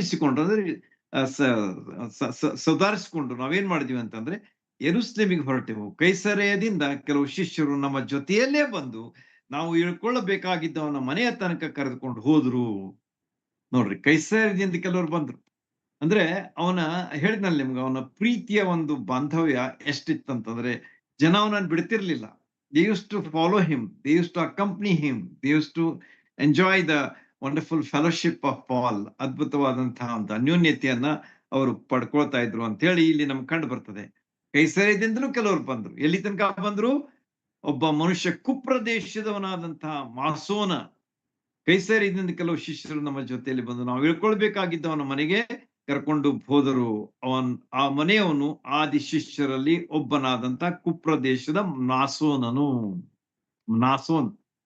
ತೊಲೆಮಾ ಮಾಸೋನ್ ಎಂಬುದಾಗಿ. ಅಂದ್ರೆ ಎಲ್ಲ ಹೆಸರುಗಳು ನಮಗ ಸ್ವಲ್ಪ ಕಠಿಣ ಅನಿಸ್ತವೆ, ಆದ್ರೆ these are the real names ಅಲ್ಲಿ ನಮಗ ಕಂಡು ಬರುವಂತ ವ್ಯಕ್ತಿಗಳು. ಇವ್ರೇನಾದ್ರು ಅಂತಂದ್ರೆ ಇವನೇನಾಗಿತ್ತ ಅಂತಂದ್ರೆ he was A person who new Greek ಭಾಷೆಯನ್ನು ಕಂಡುಕೊಂಡ ಮಾತಾಡುವಂತಹ ಒಬ್ಬ ವ್ಯಕ್ತಿ. ಹಿ ವಾಸ್ ಎ ಜ್ಯೂ, ಯಹೂದ್ಯನಾಗಿದ್ದ, ಆದ್ರೆ ಅವನಿಗೆ ಗ್ರೀಕ್ ಭಾಷೆಯು ಸಹ ಬರ್ತಿತ್ತು ಅಂತೇಳಿ ಅವನ ಬಗ್ಗೆ ನಮಗ ಹೇಳಲಾಗಿದೆ. ಕೈಸರದಿಂದ ಶಿಷ್ಯರು ಯೆರೂಸಲೇಮಿನಲ್ಲಿ ವಾಸಿಸ್ತಿದ್ದಂತ ನಾಸೋನ್ ಕುಪ್ರದೀಪದವ, ಇವೆಲ್ಲವ ಸೈಪ್ರಸ್ ಕುಪ್ರದೀಪದವ, ಗ್ರೀಕ್ ಮಾತಾಡುವಂತ ಯಹೂದ್ಯ. ಇವನೇನ್ ಮಾಡ್ದ ಅಂತಂದ್ರೆ, ಇವರು ಎಲ್ಲ ಕೂಡಿ ಇವನು ಆ ಆದಿಕ್ರೈಸ್ತರಲ್ಲಿ, ಅಂದ್ರೆ ಮೊದಲನೇದಾಗಿ ಸುವಾರ್ತೆ ಪ್ರಯಾಣದಲ್ಲಿ ಆ ಪೌಲನು ಗೆದ್ದುಕೊಂಡಂತ ಆತ್ಮಗಳನ್ನು ಗೆದ್ದುಕೊಂಡಂತ ವ್ಯಕ್ತಿಯಲ್ಲಿ ಇವ ಒಬ್ಬನಾದಂತ ಕ್ರೈಸ್ತನಾಗಿದ್ದ ಅಂತ ಹೇಳಿ ಅವನ ಬಗ್ಗೆ ನಾವು ದೇವರ ವಾಕ್ಯದಲ್ಲಿ ಓದ್ತೇವೆ. ಪೌಲನ ಗುಂಪಿನಲ್ಲಿದ್ದಂತಹ ಗ್ರೀಕ್ ಭಾಷೆ ಕ್ರೈಸ್ತರಿಗೆ ನಾಸೋನನು ಒಬ್ಬ ಒಳ್ಳೆಯ ನಿರೂಪಕನಾಗಿ ಕಂಡು ಬರ್ತಾನೆ. ಅಂದ್ರೆ ಟ್ರಾನ್ಸ್ಲೇಷನ್ ಮಾಡ್ಬೇಕಲ್ಲ, ಕೆಲವರು ಗ್ರೀಕರಿದ್ರು ಅಂತ ಹೇಳಿ ನಾವು ನೋಡಿದಿವಿ. ಪೌಲನು ದ್ರವ್ಯ ಸಹಾಯ ತೆಗೆದುಕೊಂಡು ಬಂದ್ರು ಬೇರೆ ಬೇರೆ ಸ್ಥಳಗಳಿಂದ ಅಂತ ಹೇಳಿ ನಾವು ಕಳಿಸಾರ ನೋಡಿದ್ದೀವಲ್ಲ. ಆ 3 ಗುಂಪುಗಳಲ್ಲಿದ್ದಂತಹ ಜನರು ಗ್ರೀಕ್ ಭಾಷೆಯನ್ನು ಆಡುವ ಕಾರಣ ಈ ನಾಸೋನನಿಗೆ ಗ್ರೀಕ್ ಭಾಷೆ ಬರ್ತಾ ಇದ್ದದ್ರಿಂದ ಬಹಳಷ್ಟು ಪ್ರಯೋಜನ ಅಲ್ಲಿ ಆಯ್ತು ಅಂತ ಹೇಳಿ ನಮ್ಗ ಇಲ್ಲಿ ತಿಳಿದು ಬರ್ತದೆ. ಈ ರೀತಿಯಾಗಿ ಪೌಲನ 3ನೆಯ ಸ್ವಾರ್ಥೆಯ ಪ್ರಯಾಣ ಬಹಳಷ್ಟು ಫಲಪ್ರದವಾಗಿತ್ತು. ಯಾಕಂದ್ರೆ there are 2 things, whether it is successful or not. Either it is successful or it is not successful. ಆದ್ರೆ ಇಲ್ಲಿ ನಾವು ಪೌಲನ ಪ್ರಯಾಣ, ಸ್ವಾರ್ಥ ಸೇವೆ ಪ್ರಯಾಣ ಏನಾಗಿತ್ತು ಅಂತಂದ್ರೆ, it was very very successful, it was very very fruitful. ಯಾಕಂದ್ರೆ ಎಷ್ಟು ವಿಷಯಗಳನ್ನ, ಎಷ್ಟು ಜನರನ್ನ, ಎಷ್ಟು ಸ್ಥಳಗಳನ್ನ ನಾವಿಲ್ಲಿ ಕಾಣ್ತಾ ಇರುವುದನ್ನ ನೋಡುವಾಗ ಅದು ನಿಜವಾಗಿಯೂ ಒಂದು ಫಲಪ್ರದವಾದಂತಹ ಒಂದು ಸೇವೆಯ ಒಂದು ಪರಿಣಾಮ ಅಲ್ಲಿ ನಮಗ ಕಂಡು ಬರ್ತದೆ. ಮುಂದೆ ನಾವು ನೋಡೋಣ, ಯಾಕಂದ್ರೆ ಸಮಯ ದಾಟ್ತಾ ಇದೆ, ಆದಷ್ಟು ಬೇಗ ಇದನ್ನ ಮುಗಿಸ್ಬಿಡೋಣ. ಆಮೇಲೆ ಏನಾಗ್ತಂತಂದ್ರೆ, ಇವರು ಏನಾದ್ರಂತಂದ್ರೆ 3ನೇ ಸುವಾರ್ಥ ಸೇವೆ ಪ್ರಯಾಣದಲ್ಲಿ ಬಹಳಷ್ಟು ಫಲಪ್ರದ ಆಗುತ್ತೆ. ಯಾಕಂದ್ರೆ ವಿರೋಧಗಳು ಇದ್ದವು, ಸಮಸ್ಯೆಗಳು ಬಂದವು ಮತ್ತು ಪ್ರಯಾಣ ಬಹಳ ದುಸ್ತರವಾಗಿತ್ತು. ಅವರೆಲ್ಲ ಇಂಥ ಎಲ್ಲ ವಿಷಯಗಳಿದ್ರು ಕೂಡ ಇಂಥ ಪ್ರಸಂಗಗಳನ್ನ ಎದುರಿಸ್ಲಿಕ್ಕೆ ಶಕ್ತರಾದ್ರು. They were able to win over the situation and circumstances ಅಂತೇಳಿ ನಾವು ಹೇಳ್ತೇವೆ. ಈ ರೀತಿಯಾಗಿ ಅವರು ಅಂಜಿ ಹಿಂಜರಿಯಲಿಲ್ಲ, ಹಿಂದೆ ಹೋಗ್ಲಿಲ್ಲ, ಆದ್ರೆ ಮುಂದೆ ಮುಂದೆ ಅವರು ಹೋಗ್ತಾ ಇರೋದನ್ನ ನಾವು ಈ ಸ್ವಾರ್ಥ ಸೇವೆಯ ಫಲ ನಮಗ ಕಂಡು ಬರ್ತದೆ. 17ನೇ ವಚನಕ್ಕೆ ಬರುವಾಗ ಪೌಲ ಮತ್ತು ಅವನ ಸಂಗಡಿಗರು ಏನಾಗ್ತಾರಂತಂದ್ರೆ, ಯೆರೂಸಲೇಮಿನವರಿಗೆ ಆತ್ಮೀಯ ಸ್ವಾಗತ ಹೊಂದುತ್ತಾರೆ. ಪೌಲ ಮತ್ತು ಅವನ ಸಂಗಡಿಗರು ಯೆರೂಸಲೇಮಿಗೆ ಬಂದ ಕೂಡಲೇ ದ ಯೆರೂಸಲೇಮ್ ಚರ್ಚ್, ಆದಿ ಸಭೆ ಅಥವಾ ಹಿರಿ ಸಭೆ ಅಥವಾ ಪೇರೆಂಟ್ ಚರ್ಚ್ ಅಂತ ಹೇಳಿ ಹೇಳ್ತೀವಿ ಎಷ್ಟೋ ಸಲ, ಆ ಒಂದು ಸಭೆ ಪೌಲ ಮತ್ತು ಅವನ ಸಂಗಡಿಗರನ್ನ ಬಹಳ ಆತ್ಮೀಯವಾದ ರೀತಿಯಲ್ಲಿ ಸ್ವಾಗತ ಕೊಡ್ತಾರೆ, ಹಾರ್ಟಿ ವೆಲ್ಕಮ್ ಕೊಡ್ತಾರೆ ಅವರಿಗೆ ಅಂತೇಳಿ ನೀವು 17ನೇ ವಚನ ಓದ್ರಿ ಗೊತ್ತಾಗ್ತದೆ. ಅನ್ಯ ಜನರ ಸಭೆಗಳಿಂದ ಬಂದ ಹಣದ ಸಹಾಯಕ್ಕಾಗಿ ಬಹಳಷ್ಟು ಕೃತಜ್ಞತೆಗಳನ್ನ ಸಲ್ಲಿಸ್ತಾರೆ. Because that was the need of the hour. ಯಾಕಂದ್ರೆ ಯೆರೂಸಲೇಮಿನಲ್ಲಿ ಯಹೂದ್ಯ ಕ್ರೈಸ್ತರು ಇದ್ರು, ಆದ್ರೆ ಬಡವರಾಗಿದ್ರು, ಅವರಿಗೆ ಧನದ ಸಹಾಯದ ಅವಶ್ಯಕತೆ ಇತ್ತು. ಅದನ್ನ ಪೌಲನು ಅನ್ಯ ಸಭೆಗಳಿಂದ ಕ್ರೈಸ್ತರಾದಂಥವರ ಬಳಿಯಿಂದ ತೆಗೆದುಕೊಂಡು ಸಲ್ಲಿಸಿದ ಕಾರಣ ಅಲ್ಲಿ ಎಕ್ಸ್ಪೆಕ್ಟೆಡ್ ರಿಸಲ್ಟ್ ಅಲ್ಲಿ ಕಂಡು ಬರ್ತದೆ. ಜನರಲ್ಲಿ ಕೃತಜ್ಞತೆ ಕಂಡು ಬಂತು ಅಂತ ಹೇಳಿ ನಾವು ಅಲ್ಲಿ ಓದ್ತೇವೆ. ಈ ರೀತಿಯಾಗಿ ಅವರು ಬಹಳಷ್ಟು ಥ್ಯಾಂಕ್ಸ್ ಹೇಳ್ತಾರೆ, ಕೃತಜ್ಞತೆಗಳನ್ನ ದೇವರಿಗೆ ಸ್ತೋತ್ರ ಹೇಳ್ತಾರೆ. ಆಮೇಲೆ ಯಾಕೋಬ್ ಅಂದ್ರೆ ಯೇಸು ಕ್ರಿಸ್ತರ ಸಹೋದರ, ಹಾಫ್ ಬ್ರದರ್ ಅಂತ ಹೇಳ್ತೀವಲ್ಲ, ಅವನು ಆ ಯೆರೂಸಲೇಮ್ ಸಭೆಯ ಮುಖ್ಯ ನಾಯಕನಾಗಿದ್ದ. He was the elder. ಅವನು ಆಗಿ ಅಲ್ಲಿ ಯೆರೂಸಲೇಮ್ ಹಿರಿ ಸಭೆಯಲ್ಲಿ ಇದ್ದ ಅಂತ ಹೇಳಿ ಯಾಕೋಬನ ಬಗ್ಗೆ ನಾವು ಅಲ್ಲಿ ಓದ್ತೇವೆ. ಈ ಯಾಕೋಬನ ಪತ್ರವನ್ನು ಸಹ ಬರೆದಿದ್ದಾನೆ. He has written a letter. ಯಾಕೋಬನು ಬರೆದ ಪತ್ರ ಅಂತೇಳಿ ನಾವು ಸತ್ಯವೇದದಲ್ಲಿ ಓದ್ತೇವಲ್ಲ, ಅದು ಇದೇ ಯಾಕೋಬನು ಬರೆದಂತಹ ಒಂದು ಪತ್ರವಾಗಿದೆ. ಅನ್ಯ ಜನರ ಮಧ್ಯದಲ್ಲಿ ಆದಂತಹ ಸ್ವಾರ್ಥ ಸೇವೆ ವಿಷಯವಾಗಿ, ಸಭೆಗಳ ಸ್ಥಾಪನೆ ವಿಷಯವಾಗಿ ಅಲ್ಲಿ ವರದಿಯ ವಾಚನ ಆಯ್ತು. ಆಗ ಅಲ್ಲಿದ್ದಂತ ಜನರು ಬಹಳಷ್ಟು ದೇವರನ್ನ ಕೊಂಡಾಡಿದರು ಅಂಥೇಳಿ ನಮಗ 19ನೇ ವಚನದಲ್ಲಿ ಅದನ್ನ ಓದ್ತೇವೆ ಸ್ಪಷ್ಟವಾಗಿ. ದೇ ಪ್ರೇಸ್ಡ್ ಗಾಡ್, ದೇವರಿಗೆ ಸ್ತೋತ್ರ ಎಂಬುದಾಗಿ ಅಲ್ಲಿ ಹೇಳ್ತಾ ಇದ್ದಾರೆ. ಯಾಕಂದ್ರೆ ಅನ್ಯ ಜನರ ಮಧ್ಯದಲ್ಲಿ ಆದಂತಹ ಸ್ವಾರ್ಥ ಸೇವೆ, ಯಾಕಂದ್ರೆ ಪೌಲನ ಸೇವೆ ಏನಾಗಿತ್ತಂತಂದ್ರೆ, it was focused on the heathens. Yesu ಸ್ವಾಮಿ ಅವನ ಒಂದು ರಕ್ಷಣೆ ಹೊಂದಿದ ಮೇಲೆ ಅನನೀಯನಿಗೆ ಹೇಳಿದಂತಹ ಮಾತು ನೆನಪಿಟ್ಕೊಂಡ್ರೆ ಯಾವಾಗಲೂ, ನಾನು ಆರಿಸಿಕೊಂಡಂತ ಸಾಧನವಾಗಿದ್ದಾನೆ. ಅದಕ್ಕೆ ಅನ್ಯ ಜನರ ಮಧ್ಯದಲ್ಲಿ ಸ್ವಾರ್ಥ ಸೇವೆ ಮಾಡುವುದಕ್ಕಾಗಿ. ಅದನ್ನ ಪೌಲನು ಮಾಡಿದನೋ ಅಂತೇಳಿ ನಾವು ಒಂದು ಪ್ರಶ್ನೆ ಹಾಕಿದ್ರೆ 100% ಅವನಿಗೆ ಮಾರ್ಕ್ಸ್ ನಾವು ಕೊಡ್ಲಿಕ್ಕೆ ನಾವು ಸಾಧ್ಯ. ಯಾಕಂದ್ರೆ ಆ ರೀತಿಯಾಗಿ ಅನ್ಯ ಜನರ ಮಧ್ಯದಲ್ಲಿ ಆತನು ಸೇವೆ ಮಾಡಿ ಅದರ ವರದಿಯನ್ನು ಅಲ್ಲಿ ಕೊಟ್ಟಾಗ ಅಲ್ಲಿದ್ದಂತಹ ಎಲ್ಲಾ ಜನರು ದೇವರಿಗೆ ಕೊಂಡಾಟ ಸಲ್ಲಿಸಿದ್ರು, ದೇವರಿಗೆ ಸ್ತೋತ್ರ ಹೇಳಿದ್ರು. ಆಮೇಲೆ ಹಿರಿಯರು ಸೇವೆಗಾಗಿ ಬೇರೆ ಬೇರೆ ಸ್ಥಳಗಳಿಗೆ ಹೋಗಿದ್ರು. ಅಂದ್ರೆ ನಾ ಯಾಕೆ ಹೇಳಿದೆ ಅಂತಂದ್ರೆ, ಯಾಕೋಬ್ ಒಬ್ಬನೇ ಇದ್ದ ಆವಾಗ. ಯಾರು ಇವರೆಲ್ಲ ಹೋದಾಗ, ಪೌಲ ಮತ್ತು ಅವನ ಸಂಗಡಿಗರು ಹೋದಾಗ ಭೇಟಿಯಾದಂಥವ ಯಾಕೋಬನೊಬ್ಬನೇ. ಉಳಿದವರು ಅಲ್ಲಿ ಇರ್ಲಿಲ್ಲ, ಯಾಕಂದ್ರೆ ಬೇರೆ ಬೇರೆ ಸಭೆಗಳಲ್ಲಿ ಹೋಗಿ ಸೇವ್ ಮಾಡ್ತಾರೆ, ಸ್ಥಳಗಳಿಗೆ ಹೋಗಿ ಅವರು ಸೇವ್ ಮಾಡ್ತಾ ಇದ್ರು ಎಂಬುದಾಗಿ ಇಲ್ಲಿ ನಮಗ ತಿಳಿದು ಬರ್ತದೆ. ಆಮೇಲೆ ಏನಾಗ್ತದೆ ಅಂತಂದ್ರೆ 21ನೇ ವಚನಕ್ಕೆ ಬರುವಾಗ, ಯಹೂದ್ಯ ಶಹರ ಹೆಚ್ಚಿನ ಕ್ರೈಸ್ತರು ಏನಾಗಿದ್ರು ಅಂತಂದ್ರೆ ಯಹೂದ್ಯರೇ ಇದ್ರು. ಯೆರೂಸಲೇಮಿನಲ್ಲಿ ಹೆಚ್ಚಾಗಿ ಇದ್ದಂಥವ್ರು ಯಾರಾಗಿದ್ರು ಅಂತಂದ್ರೆ ಯಹೂದ್ಯರಾಗಿದ್ರು. ಇದು ಕೊನೆಯ ಭಾಗ, ಆದಷ್ಟು ಬೇಗ ಮುಗಿಸ್ತೇನೆ. ಸ್ವಲ್ಪ ಲಕ್ಷ ಕೊಟ್ಟು ಕೇಳ್ರಿ, ಬಹಳ ಇಂಟ್ರೆಸ್ಟಿಂಗ್ ಇದೆ, ಬಹಳ ಆಸಕ್ತಿ ಕೆರಳಿಸುವಂತ ವಿಷಯಗಳು ಇದರಲ್ಲಿ ಇವೆ. ಆದ ಕಾರಣ ಒಂದು 10 ನಿಮಿಷದಲ್ಲಿ ಆದಷ್ಟು ನಾನು ಮುಗಿಸ್ಲಿಕ್ಕೆ ಪ್ರಯತ್ನ. ಯೆರೂಸಲೇಮಿನಲ್ಲಿ ಯಹೂದ್ಯರು ಹೆಚ್ಚಾಗಿ ಏನಾಗಿದ್ರು ಅಂತಂದ್ರೆ ದೇವರ್ ಆಲ್ ಜ್ಯೂಸ್. ಈಗ ನಾವು ಪೌಲನು ಮಾಡಿದಂತ ಪ್ರಯಾಣಗಳಲ್ಲಿ ಅಲ್ಲಿ ಉಂಟಾದಂತ ಸಭೆಗಳು ಏನಾಗಿತ್ತು ಅಂತಂದ್ರೆ ಅನ್ಯ ಜನರ ಕ್ರೈಸ್ತರಾಗಿ ಸ್ಥಾಪಿಸಲ್ಪಟ್ಟಂತ ಸಭೆಗಳಾಗಿತ್ತು. 2 ಕೆಲಸ ನಾನು ಹೇಳಿದ್ದೇನೆ, ಒಂದು ಸುವಾರ್ತೆ ಸಾರ್ತಾ ಇದ್ದ, ಸಭೆಗಳನ್ನ ಸ್ಥಾಪಿಸ್ತಾ ಇದ್ದ. These were the 2 important aspects of our the ministry of Paul. ಈಗ ಏನಾಗ್ತದೆ ಅಂತಂದ್ರೆ ಈ ಧರ್ಮಶಾಸ್ತ್ರ, ಯಹೂದ್ಯ ಶಾರದ ಹೆಚ್ಚಿನ ಕ್ರೈಸ್ತರು ಯಹೂದ್ಯರಾದ ಕಾರಣ ಧರ್ಮಶಾಸ್ತ್ರದ ಅಭಿಮಾನಿಗಳಾಗಿದ್ರು. Still they were under the influence of the law of Moses.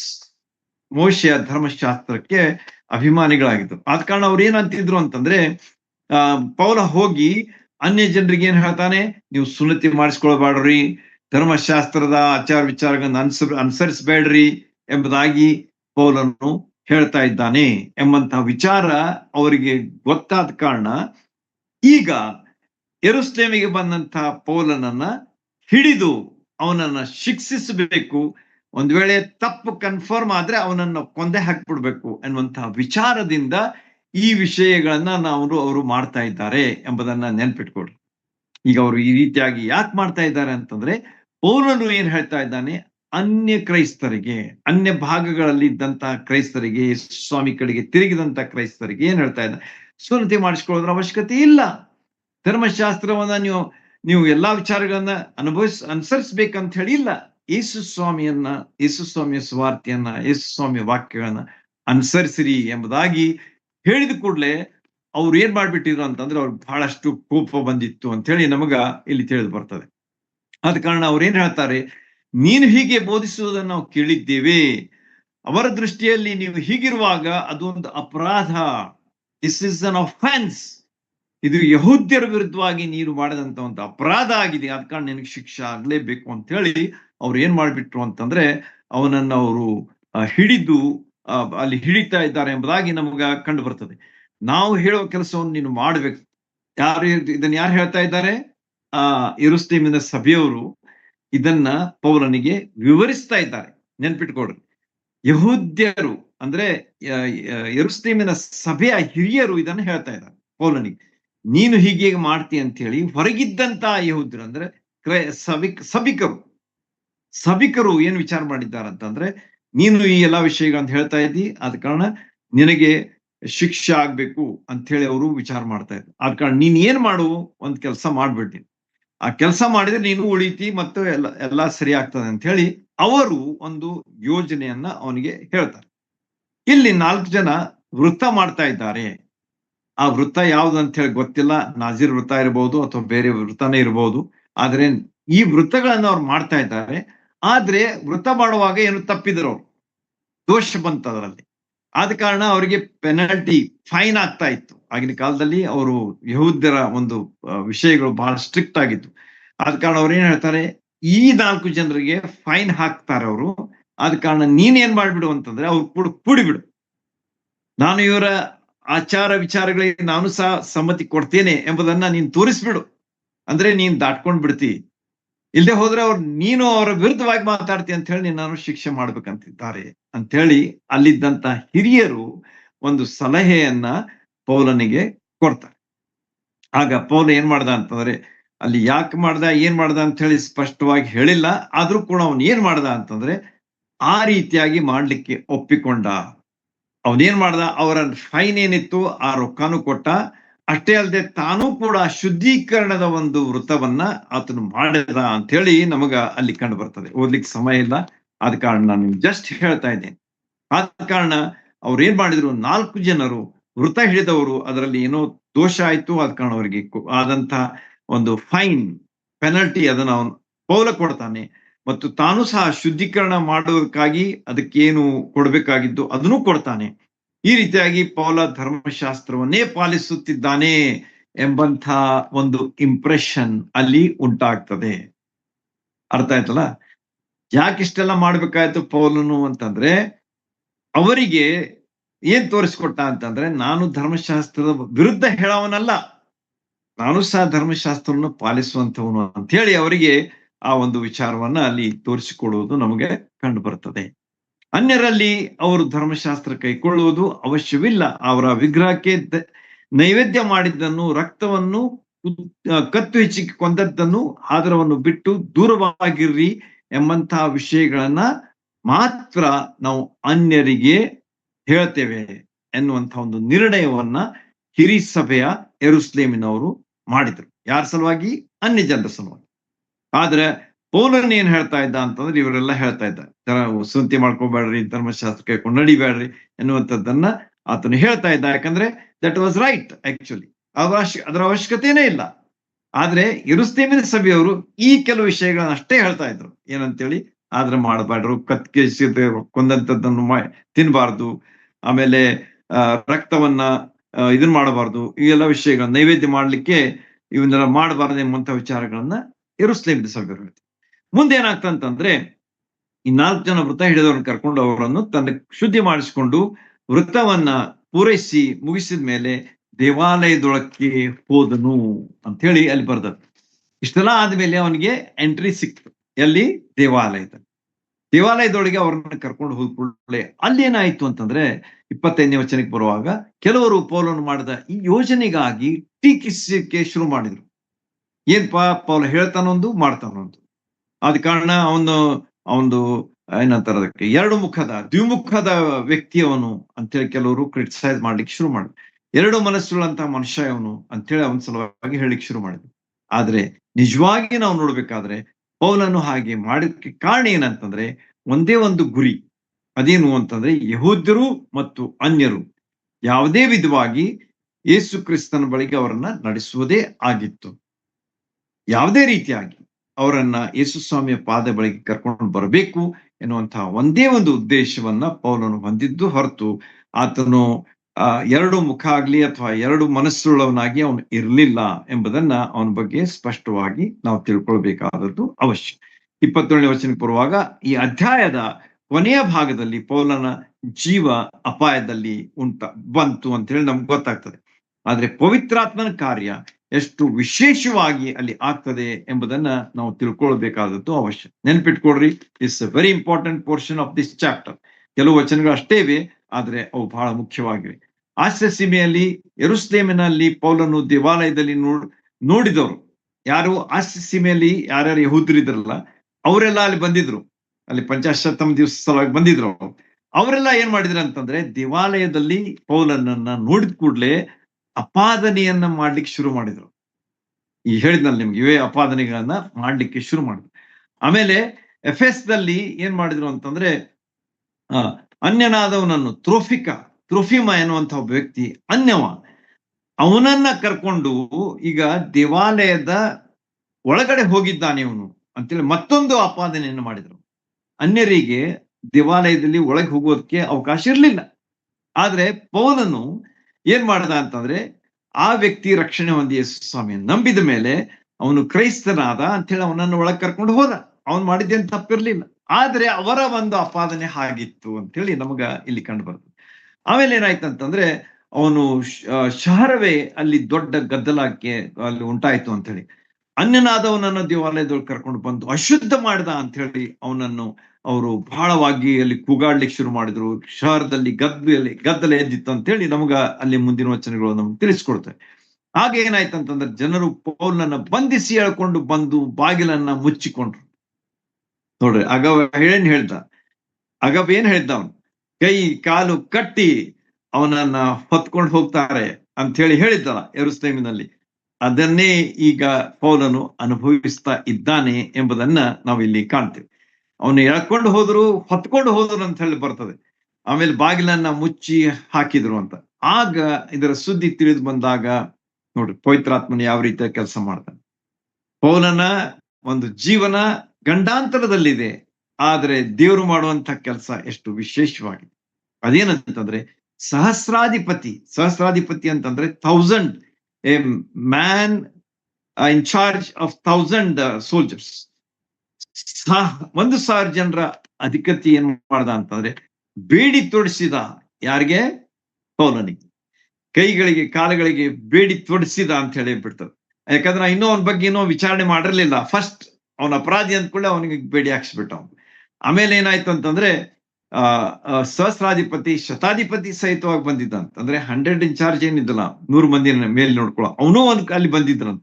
ಯಾಕಂತಂದ್ರೆ ಆ ಊರಿನಲ್ಲಿ ಗಲಭೆ ನಡೀತಾ ಇದೆ, ಅದನ್ನ ಕಂಟ್ರೋಲ್ ಮಾಡೋದಕ್ಕಾಗಿ ರೋಮನ್ ಜನ ಇವರಲ್ಲ. ಯಾರಿವರು? ಸಹಸ್ರಾಧಿಪತಿ ಮತ್ತು ಶತಾಧಿಪತಿ ರೋಮ ಜನರು. ಅಂದ್ರೆ ಪವಿತ್ರಾತ್ಮನು ಅವರನ್ನು ಕರ್ಕೊಂಡು ಬಂದು ಪೌಲನ ಜೀವನ ಉಳಿಸುವುದಕ್ಕಾಗಿ ಅವನೇನ್ ಮಾಡ್ದ ಅಂತಂದ್ರೆ ಅಲ್ಲಿ ಬೇಡಿಯನ್ನು ಹಾಕ್ಸಿದ. ಆಮೇಲೆ ಆಮೇಲೆ ಏನಾಯ್ತು ಅಂತಂದ್ರೆ ಬೇಡಿ ತೋರಿಸಿ ಇವನ್ ಯಾರು, ಬೇಡಿ ತೋರಿಸಿದ್ಮೇಲೆ ಕೇಳ್ತಾ ಇದ್ದಾನೆ ಯಾರು ಇವನು ಅಂತೇಳಿ.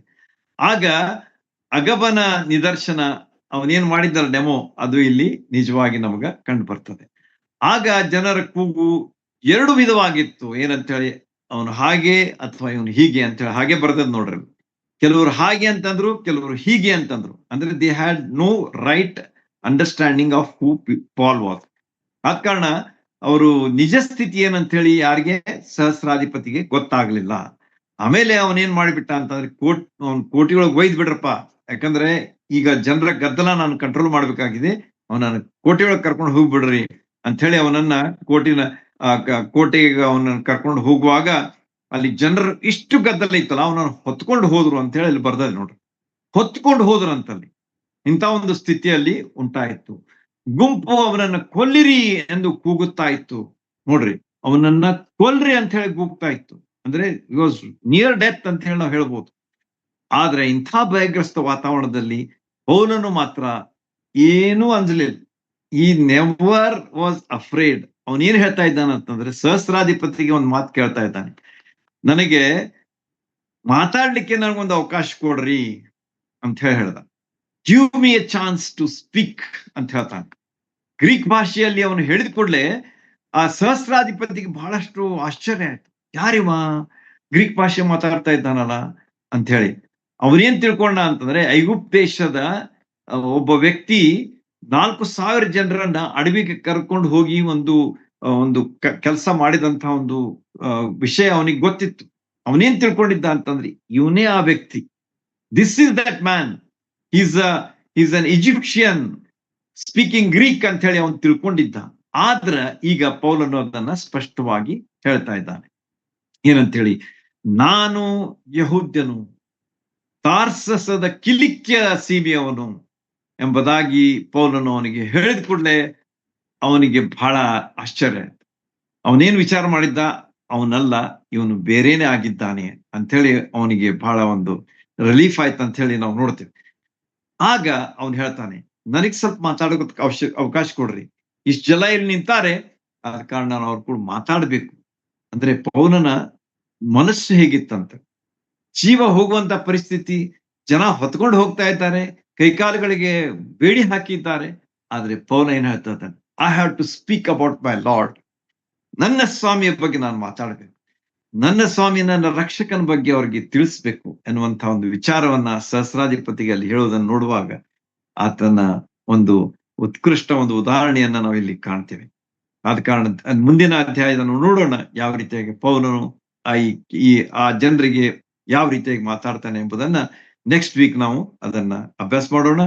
ಆದ ಕಾರಣ ಇವತ್ತು ಅನೇಕ ವಿಷಯಗಳನ್ನ ಕಂಡುಕೊಂಡಿದ್ದೇವೆ ಮತ್ತು ಯಾವ ರೀತಿಯಾಗಿ ಪವಿತ್ರ ಆತ್ಮ ತನ್ನ ಕೆಲಸ ಅಪೊಸ್ತಲರ ಕೃತ್ಯದಲ್ಲಿ ಮಾಡ್ತಾ ಇದ್ದ ಎಂಬುದನ್ನು ನಾವು ಕಂಡುಕೊಂಡಿದ್ದೇವೆ. ಮತ್ತು ಪೌಲನ ಒಂದು ಮನಸ್ಸು ಹೇಗಿತ್ತು, ಅವನ ಧೈರ್ಯ ಹೇಗಿತ್ತು, ಅವನ ಎಂಥ ಸ್ಥಿತಿಯಲ್ಲಿಯೂ ಸಹ ನಾನು ಯೇಸು ಸ್ವಾಮಿಯ ಸೇವೆ ಮಾಡಲೇಬೇಕು ಅನ್ನುವಂತಹ ಒಂದು ಮನಸ್ಸುಳ್ಳವನಾಗಿ ಅವನು ಮಾಡಿದಂತಹ ಅನೇಕ ಸಂಗತಿಗಳನ್ನ ನೋಡುವಾಗ ನಾವು ನಿಜವಾಗಿಯೂ ದೇವರಿಗೆ ಸ್ತೋತ್ರ ಹೇಳೋಣ ಮತ್ತು ನಾವು ಸಹ ಅಷ್ಟೇ ಧೈರ್ಯದಿಂದ ಆತನ ಸೇವೆ ಮಾಡೋದಕ್ಕೆ ಮುಂದಾಗೋಣ. ಹೀಗೆ ಮಾಡ್ಲಿಕ್ಕೆ ದೇವರು ತನ್ನ ಸಹಾಯವನ್ನು ಮಾಡಲಿ. ದೇವರ ನಾಮಕ್ಕೆ ಸ್ತೋತ್ರವಾಗಿ.